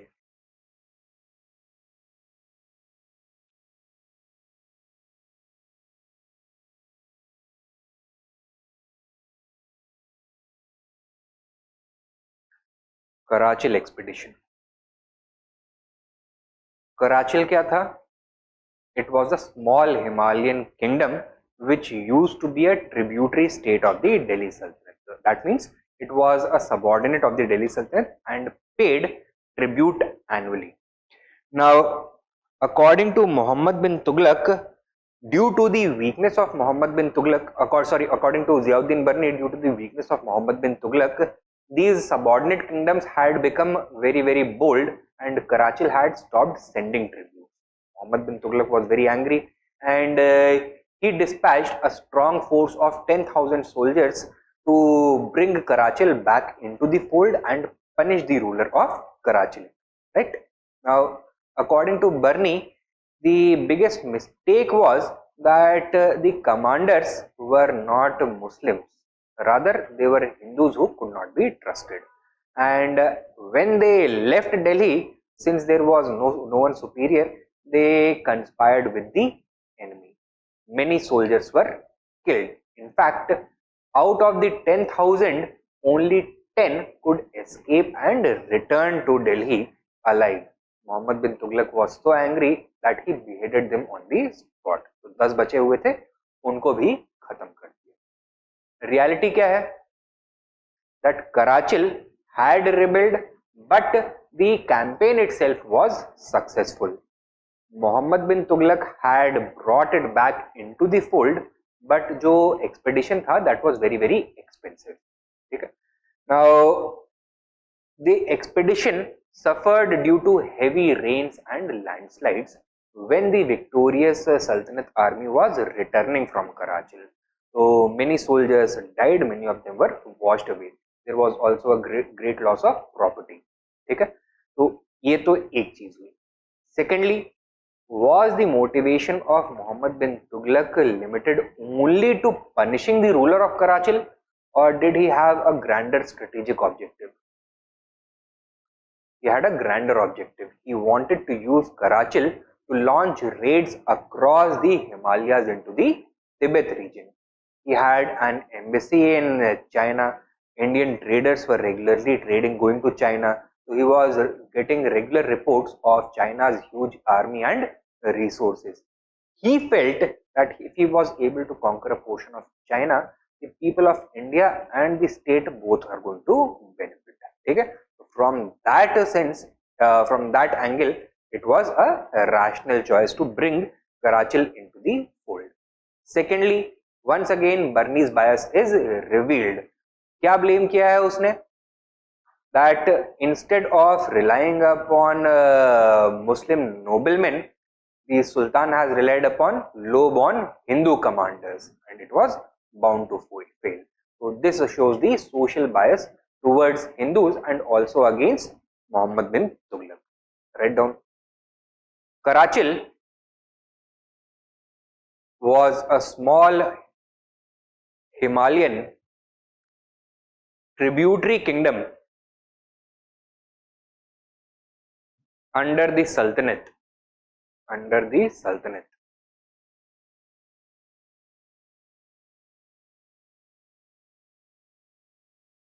But had recently declared independence. full stop. Sub point. According to Barney, Muhammad bin Tughlaq dispatched 10,000 soldiers to suppress Karachil.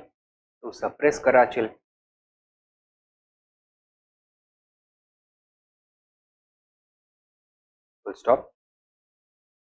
However, the expedition failed and only 10 returned alive, who were also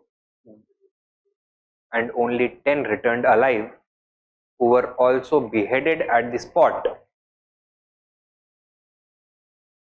Beheaded on the spot by the angry Sultan.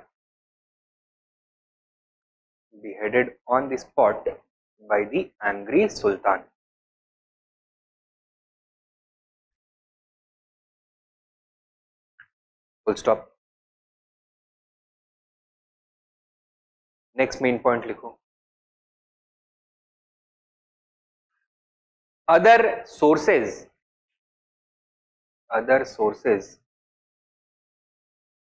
inform us that the expedition itself was successful.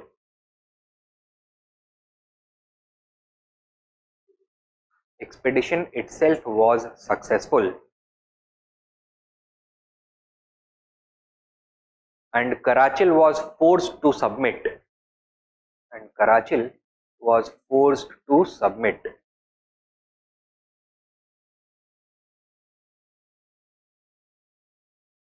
Full stop. At the same time,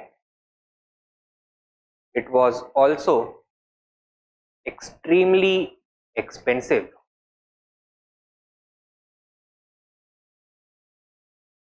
Full stop. Expensive. Subpoint. The returning forces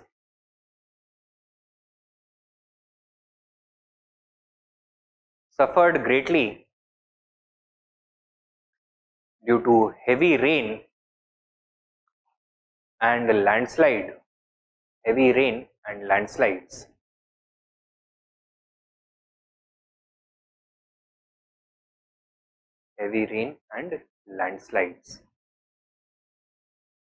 Full stop.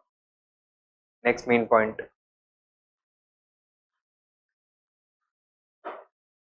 This is completely different from Barney's biased explanation.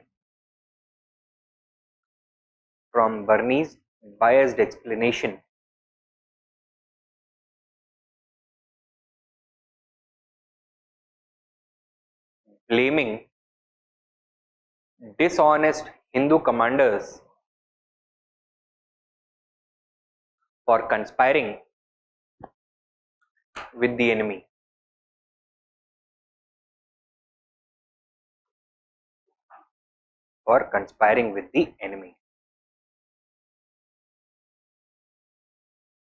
Full stop. Next subpoint.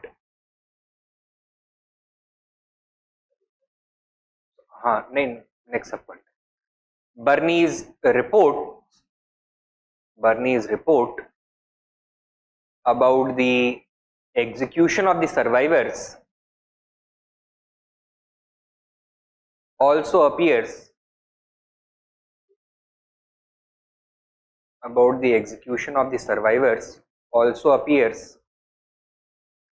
to be an exaggeration.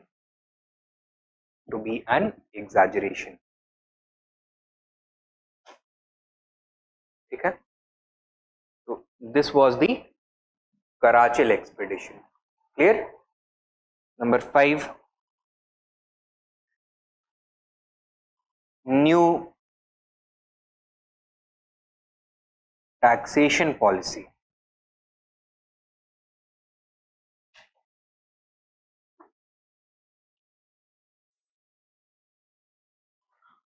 (1333-34).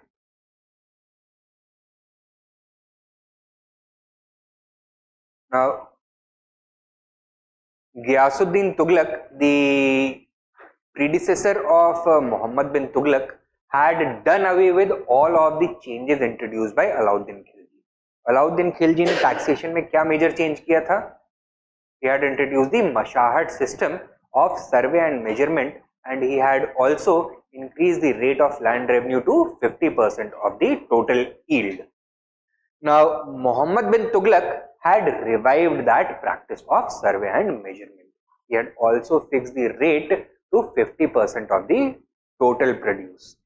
However, by accident, the introduction of this policy coincided with a severe drought in the Doab region, जिसकी वजह से crop failures हुए.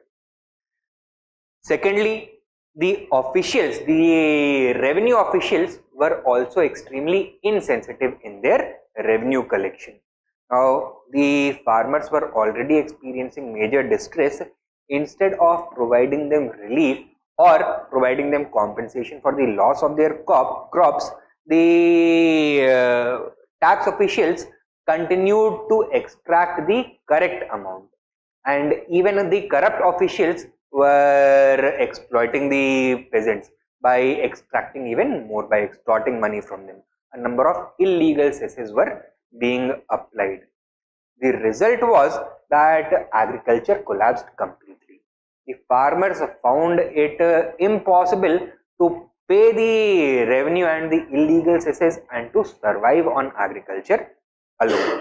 तो उन्होंने क्या किया? They abandoned their fields, they fled the villages, they let their animals loose and they went to the forest. तो वहाँ पे forage करके, gather करके इसी तरह से जीने की कोशिश करी. Now this caused a complete collapse of agriculture, agricultural production and agricultural revenue income for the state as well. So this taxation policy had been introduced to recover the financial losses that had been incurred due to all these failed experiments.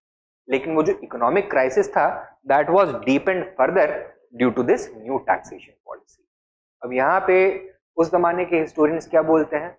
Burney says that the burden of tax was increased on the farmers by a factor of 20 times. Yahya bin Sarhindi, the author of Tarikh-e Mubarak Shahi, he writes that it was increased by a factor of 10 to 20 times. तो पहले जितना था उससे 10 या 20 गुना ज़्यादा कर दिया गया.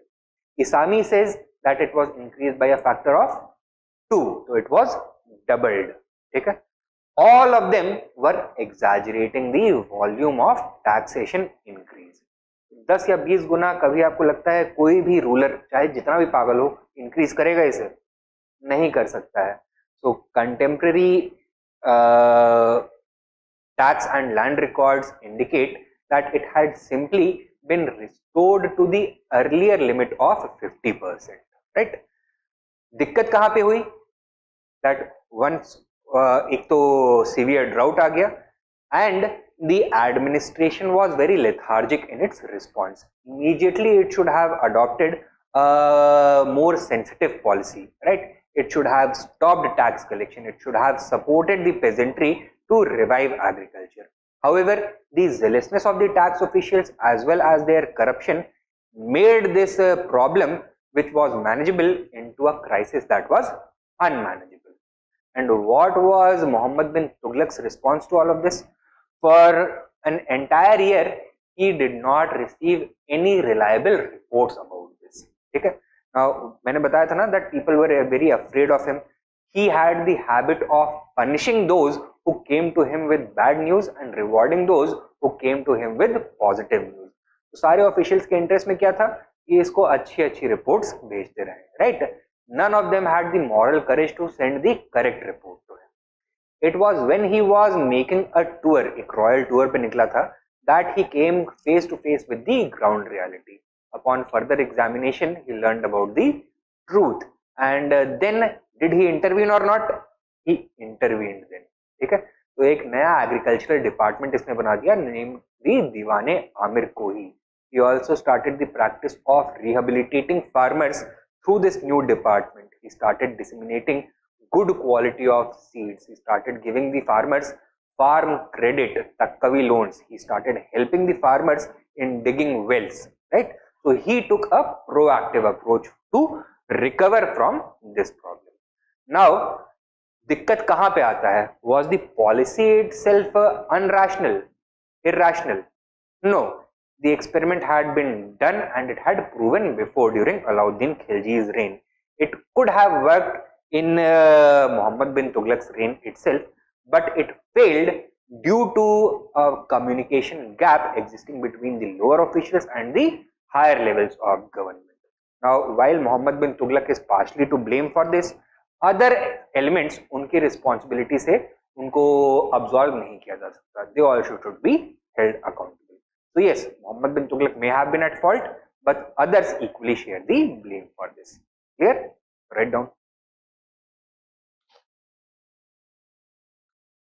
Due to the failure of successive experiments,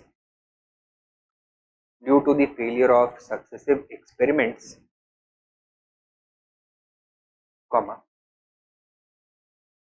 the state was experiencing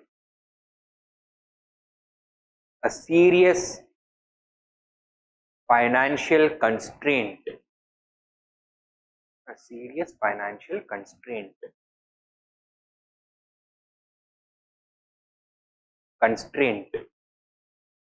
Full stop. Next point. According to Burney,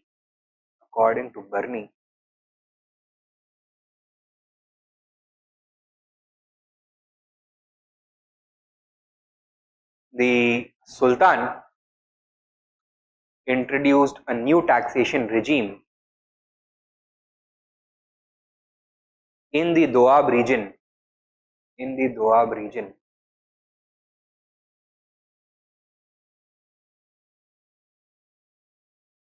to recover the losses.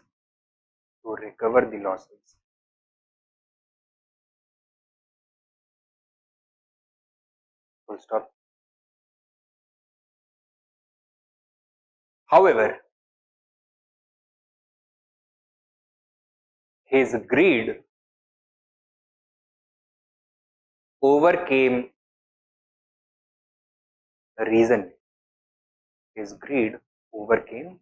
reason. Subpoint. According to Burney, the burden of taxation was raised by a factor of 10 to 20 times.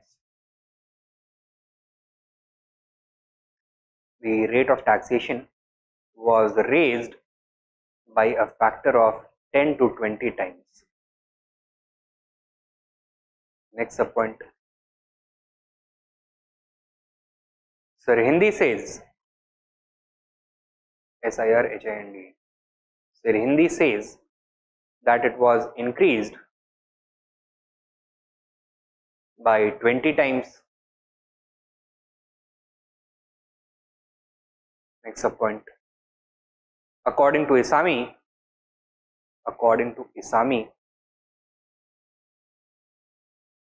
it was doubled.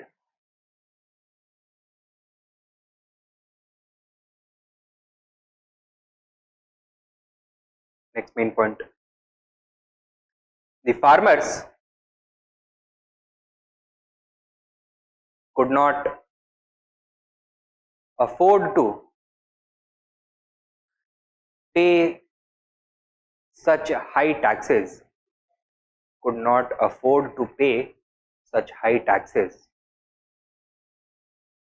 and were forced to abandon agriculture, resulting in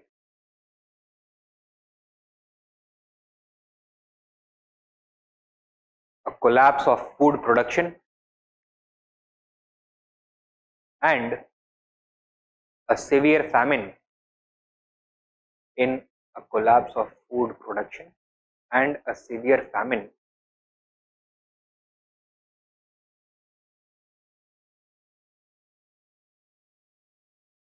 from which North India could not recover for more than 20 years. For more than 20 years. Full stop. Next point.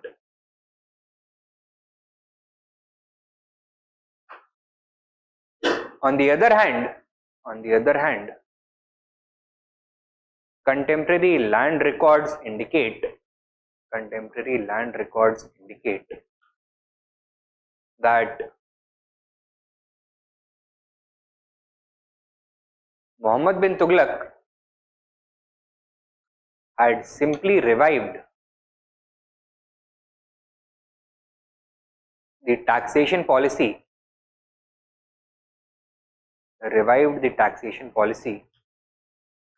of Alauddin Khilji,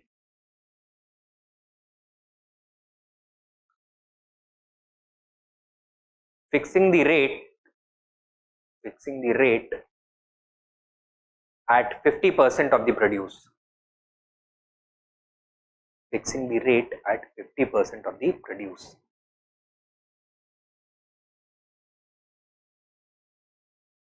Full stop. Sub point.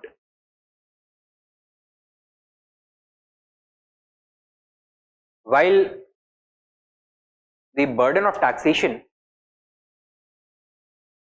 had definitely been increased, comma,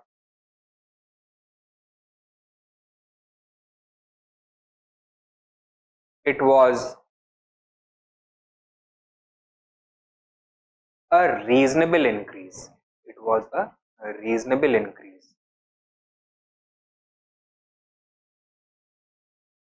As Alauddin Khilji had already proven.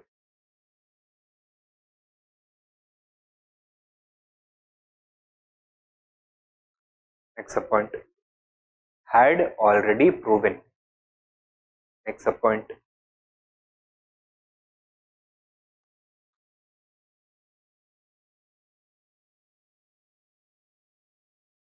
The experiment failed.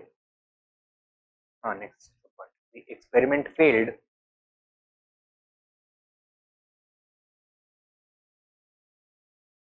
due to the occurrence of a severe drought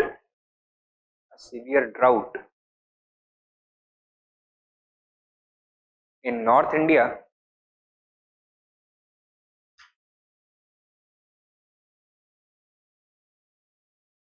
resulting in crop failure.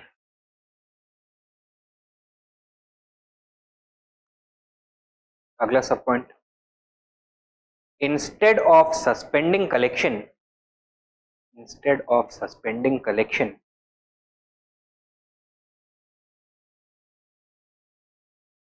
comma, tax officials continued forcing peasants to pay. Tax officials continued forcing peasants to pay. Forcing peasants to pay and even corruptly extorted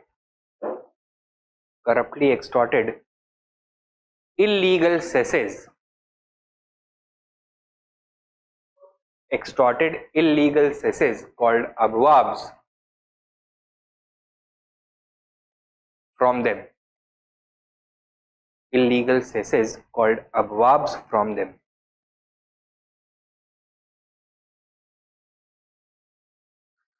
Full stop. Next subpoint. This insensitivity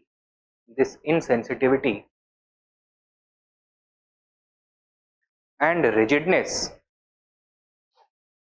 was the real reason for the collapse of agriculture,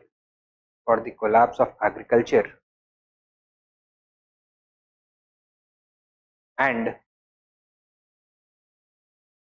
famine.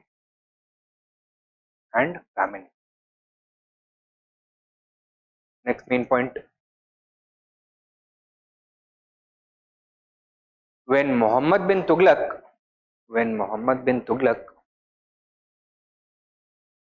learnt about these developments,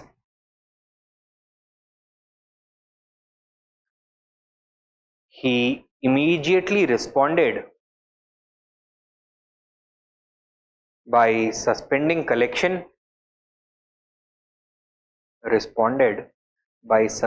collection and setting up a new department of agriculture known as the Diwan-e Amir Kohi,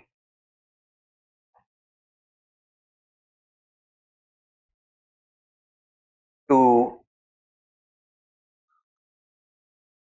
rehabilitate farmers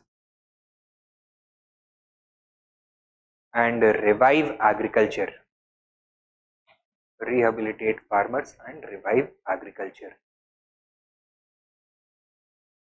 Next subpoint. Agriculture. He also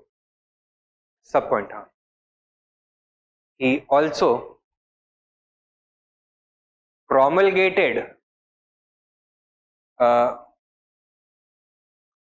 famine code.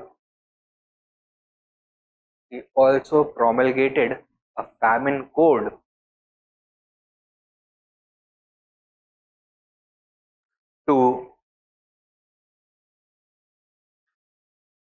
prevent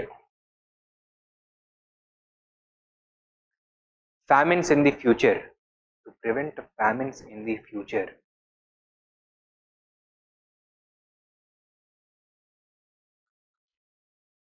Next subpoint. Additionally,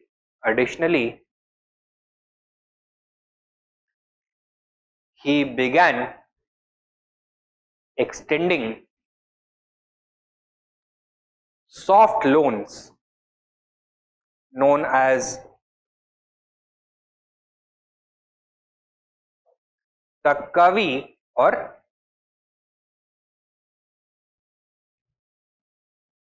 Sondhar loans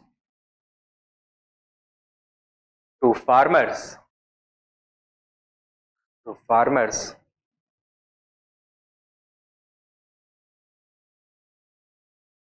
for digging wells, purchasing seeds and fodder,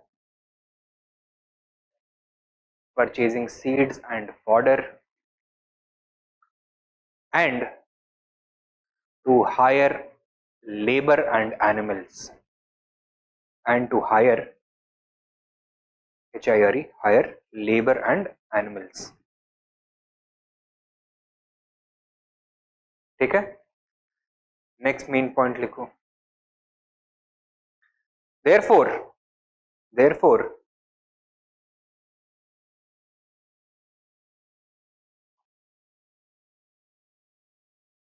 the taxation policy failure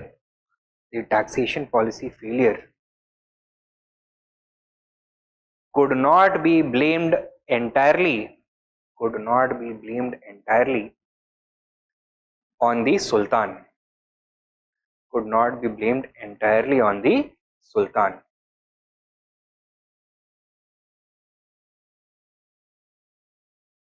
Rather, Rather,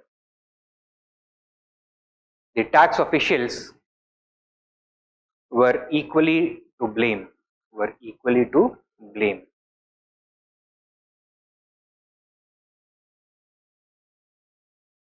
And last experiment, the model farm experiment.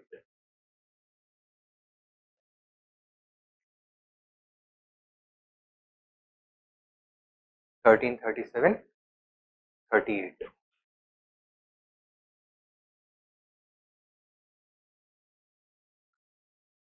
What was the logic behind this? देखो, a number of farmers had been displaced, they were out of work, they had lost their land, lost their houses, lost their animals.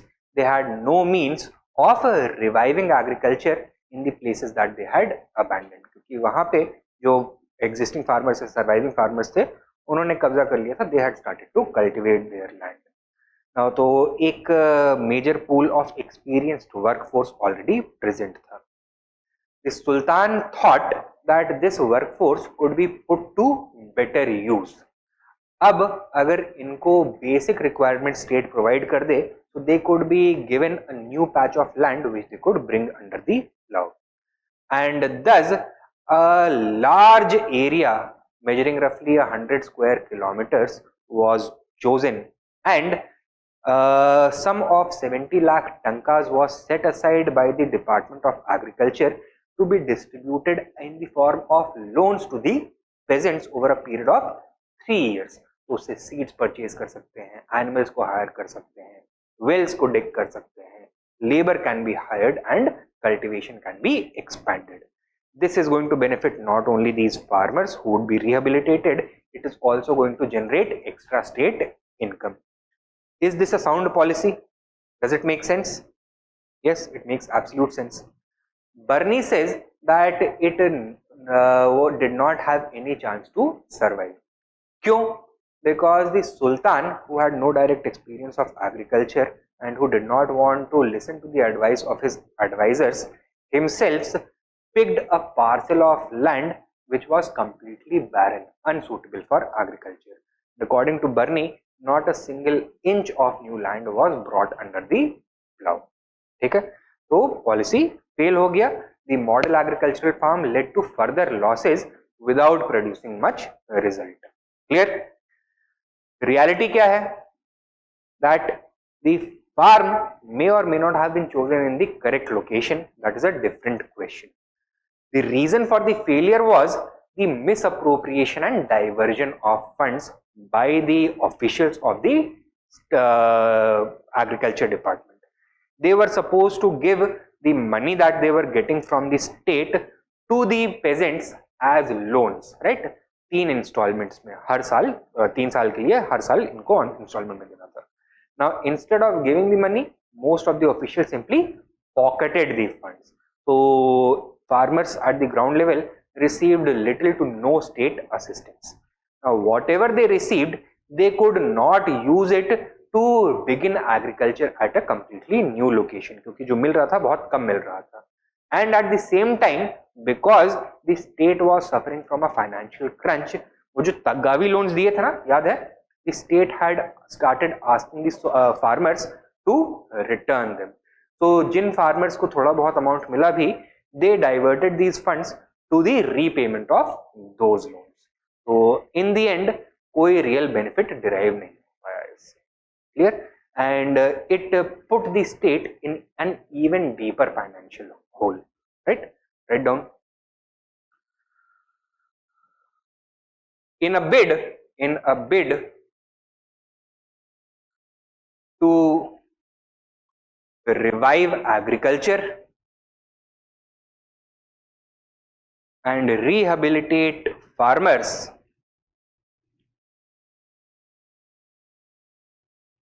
comma, Muhammad bin Tughlaq set aside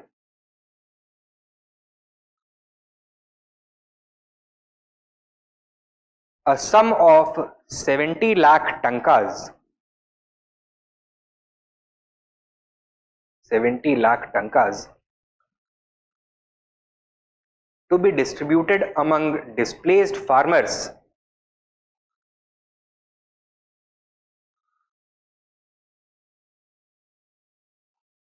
through the Department of Agriculture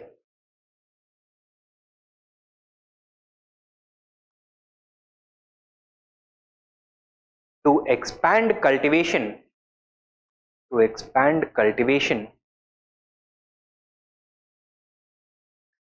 in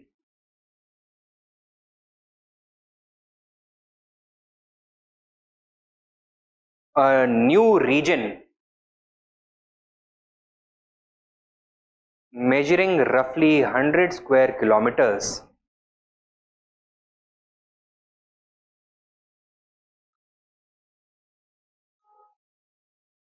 demarcated by the Sultan.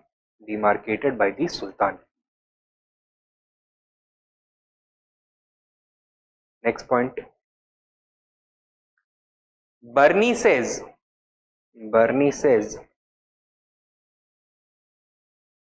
that not a single inch of new land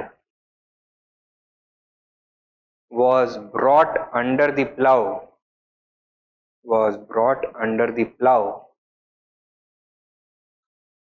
since the land set aside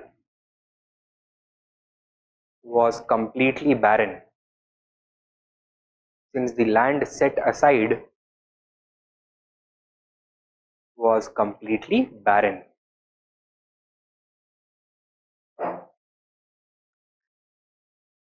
Next point. On the other hand,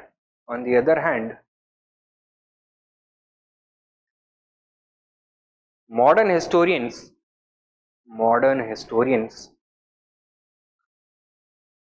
believe that the policy was a sound one.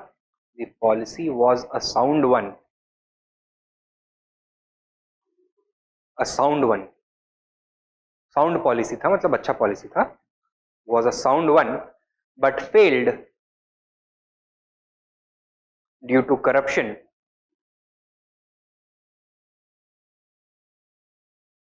at the lower levels.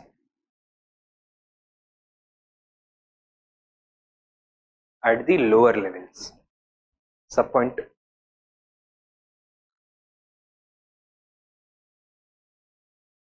Agricultural officials misappropriated much of the funds.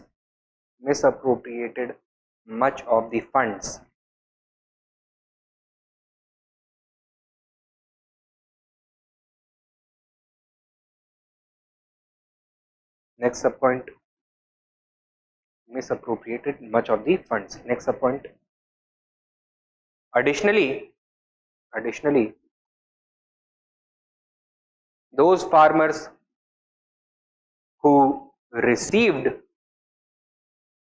the funds were forced to divert them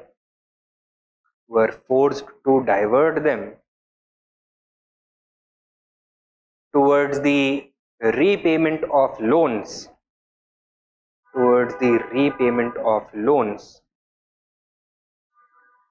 rather than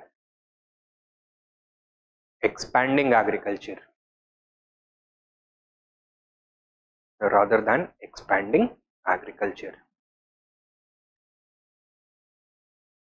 ठीक है, अगला main point लिखो.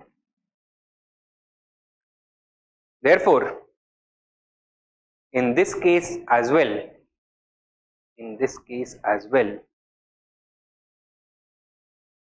comma, Muhammad bin Tughlaq's failure was not due to poor planning,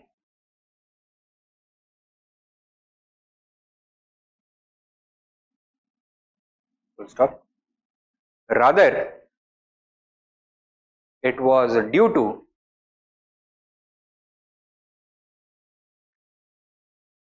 external factors. Rather, it was due to external factors. ठीक है? Now we have discussed all these experiments. तो अब अगर evaluate करना हो what were the reasons for the failure of these experiments, तो क्या बोलोगे? That was Muhammad bin Tughlaq a mad ruler who came up with new and completely unreasonable policies, or was it that many of his policies failed due to factors which were not entirely in his control? Factors which were not entirely in his control. So he should not be remembered as a mad ruler, but an unfortunate ruler. Had the circumstances been correct, had the officials been more cooperative, had nature complied with or cooperated with the wishes of the Sultan, we might have had a completely different picture of Muhammad bin Tughlaq. Write down. Conclusion लिख सकते हो आप. Subheading conclusion.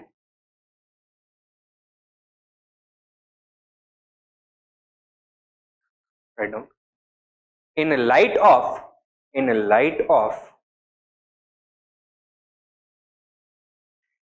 this new understanding,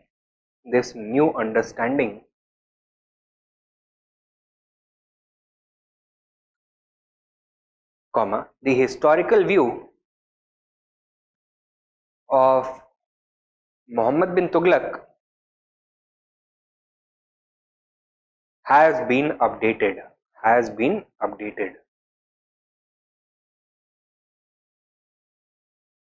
Full stop.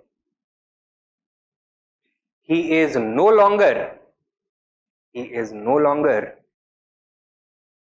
considered to be a mad king,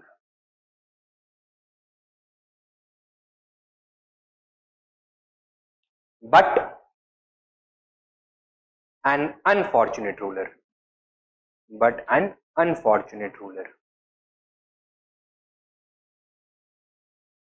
Full stop.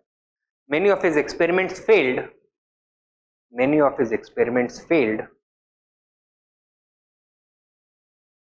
due to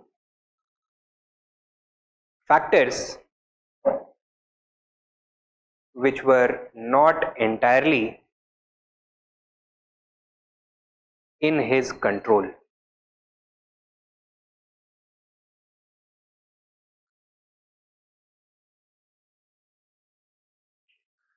Does this completely absolve Muhammad bin Tughlaq from any responsibility for the failures? पूरा उसको 22 तक बरी कर देना ठीक होगा? नहीं होगा, right? Write down. Next main point. This does not mean that Muhammad bin Tughlaq should be completely absolved of the responsibility for these failures. Absolved of the responsibility for these failures. Full stop. Subpoint. After all, being the Sultan of a highly centralized state, comma, the ultimate responsibility falls upon him. ठीक है? Responsibility falls upon him. Muhammad bin Tughlaq had marginalized every section of the nobility, of the official class. He was in direct control of each and every aspect of administration. If he has the responsibility for success, he also should share the responsibility for failure. एक तो ये argument है. Second sub point. Further, comma, Muhammad bin Tughlaq's personality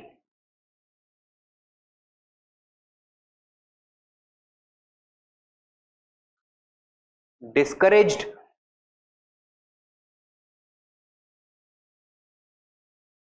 openness, and cultivated a culture of secrecy.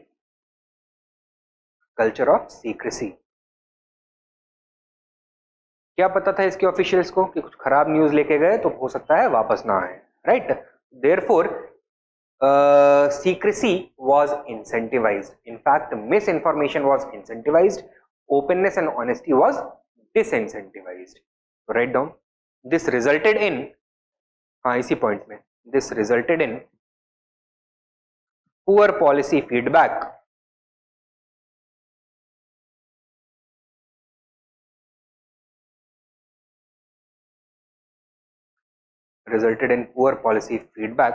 which prevented prompt corrections. Prompt, PROMPT, prompt corrections. Feedback नहीं मिलेगा तो आप अपना course कभी करेक्ट कर सकते हो? नहीं कर सकते हो, आपको रियलिटी पता ही नहीं होगा, ठीक है? नेक्स्ट सब point write down. Thirdly,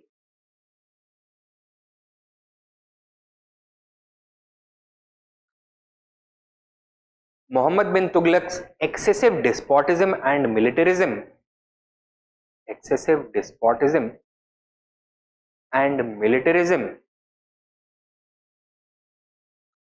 was bound to create a negative reaction.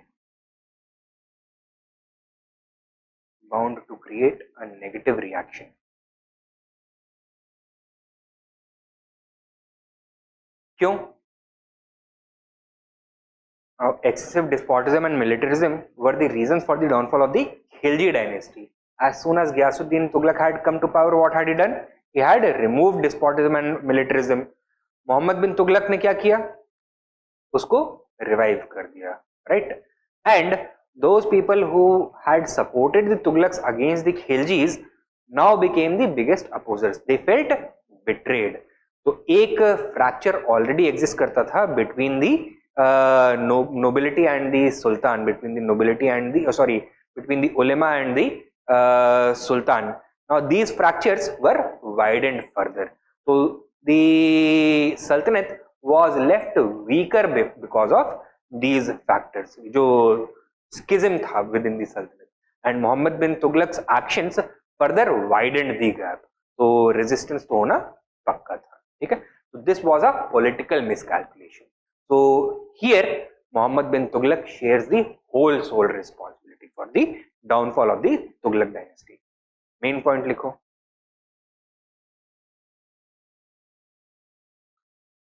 On the whole,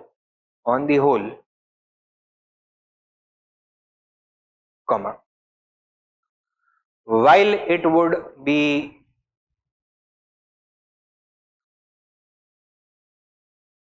incorrect to assign the complete blame for the Tughlaq decline,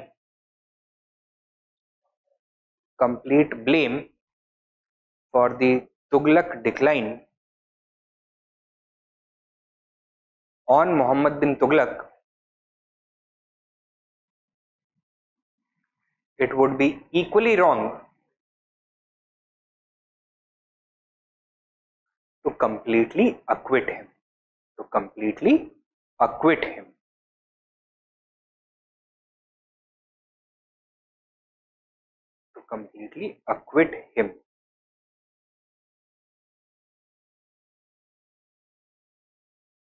ठीक है?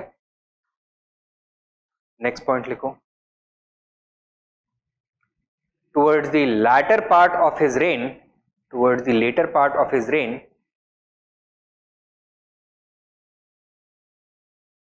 the Sultanate began breaking apart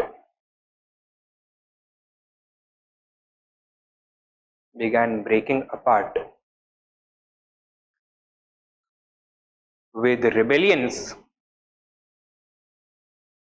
in the Deccan,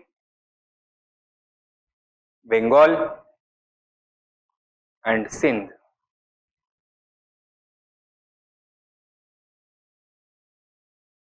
Resulting in the emergence of many new regional states. Can you name some new regional states which emerged during this period? The Sultanate of Madurai, Vijayanagar Empire, Bahmani Sultanate, the Sultanate of Bengal, which became almost independent. Okay? Such as Madurai, Vijayanagar, Bahmani, and Bengal.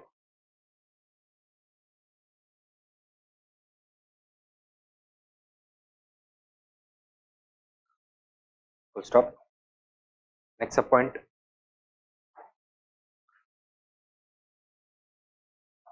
The conflict between the Sultan,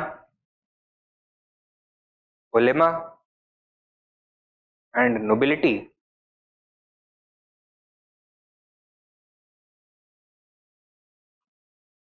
also intensified,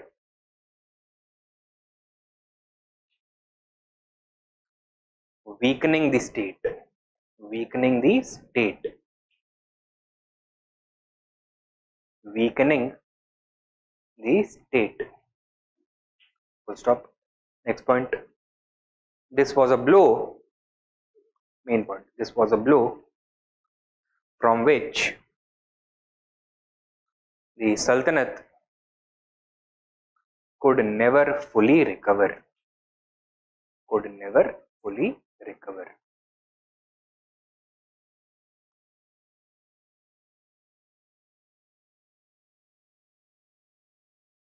ठीक है, तो इस तरह से हम एक balance picture बना के चलते हैं. उसको कंप्लीटली अक्विट भी नहीं कर सकते हैं, लेकिन कंप्लीटली उसको ब्लेम भी नहीं कर सकते हैं फेलियर के लिए.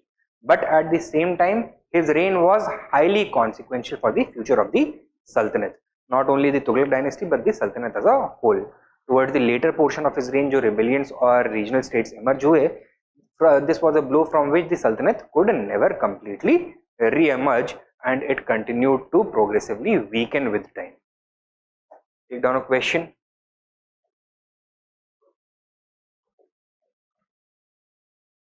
Muhammad bin Tughlaq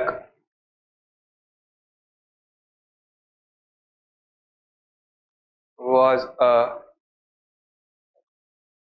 mad king.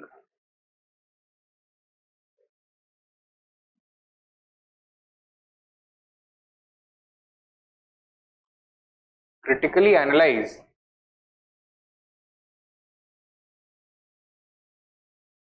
this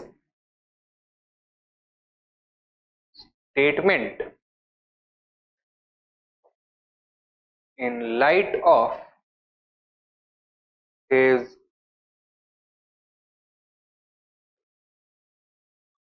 responsibility for the downfall of the Tughlaq dynasty.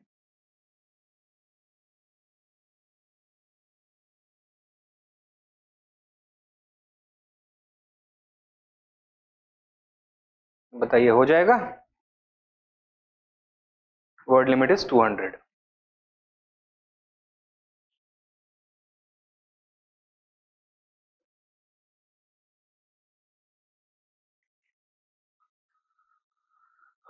Will we be able to answer?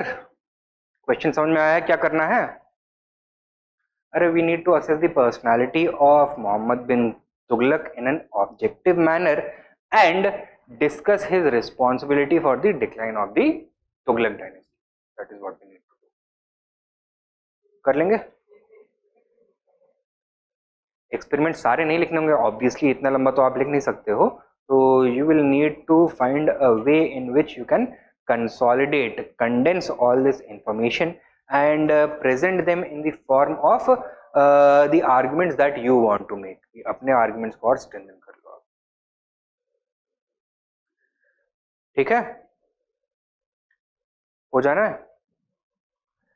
चलिए दिन, आज के लिए क्लास यहीं खत्म कर रहे हैं। कोई डाउट्स हो तो प्लीज लेट मी नो।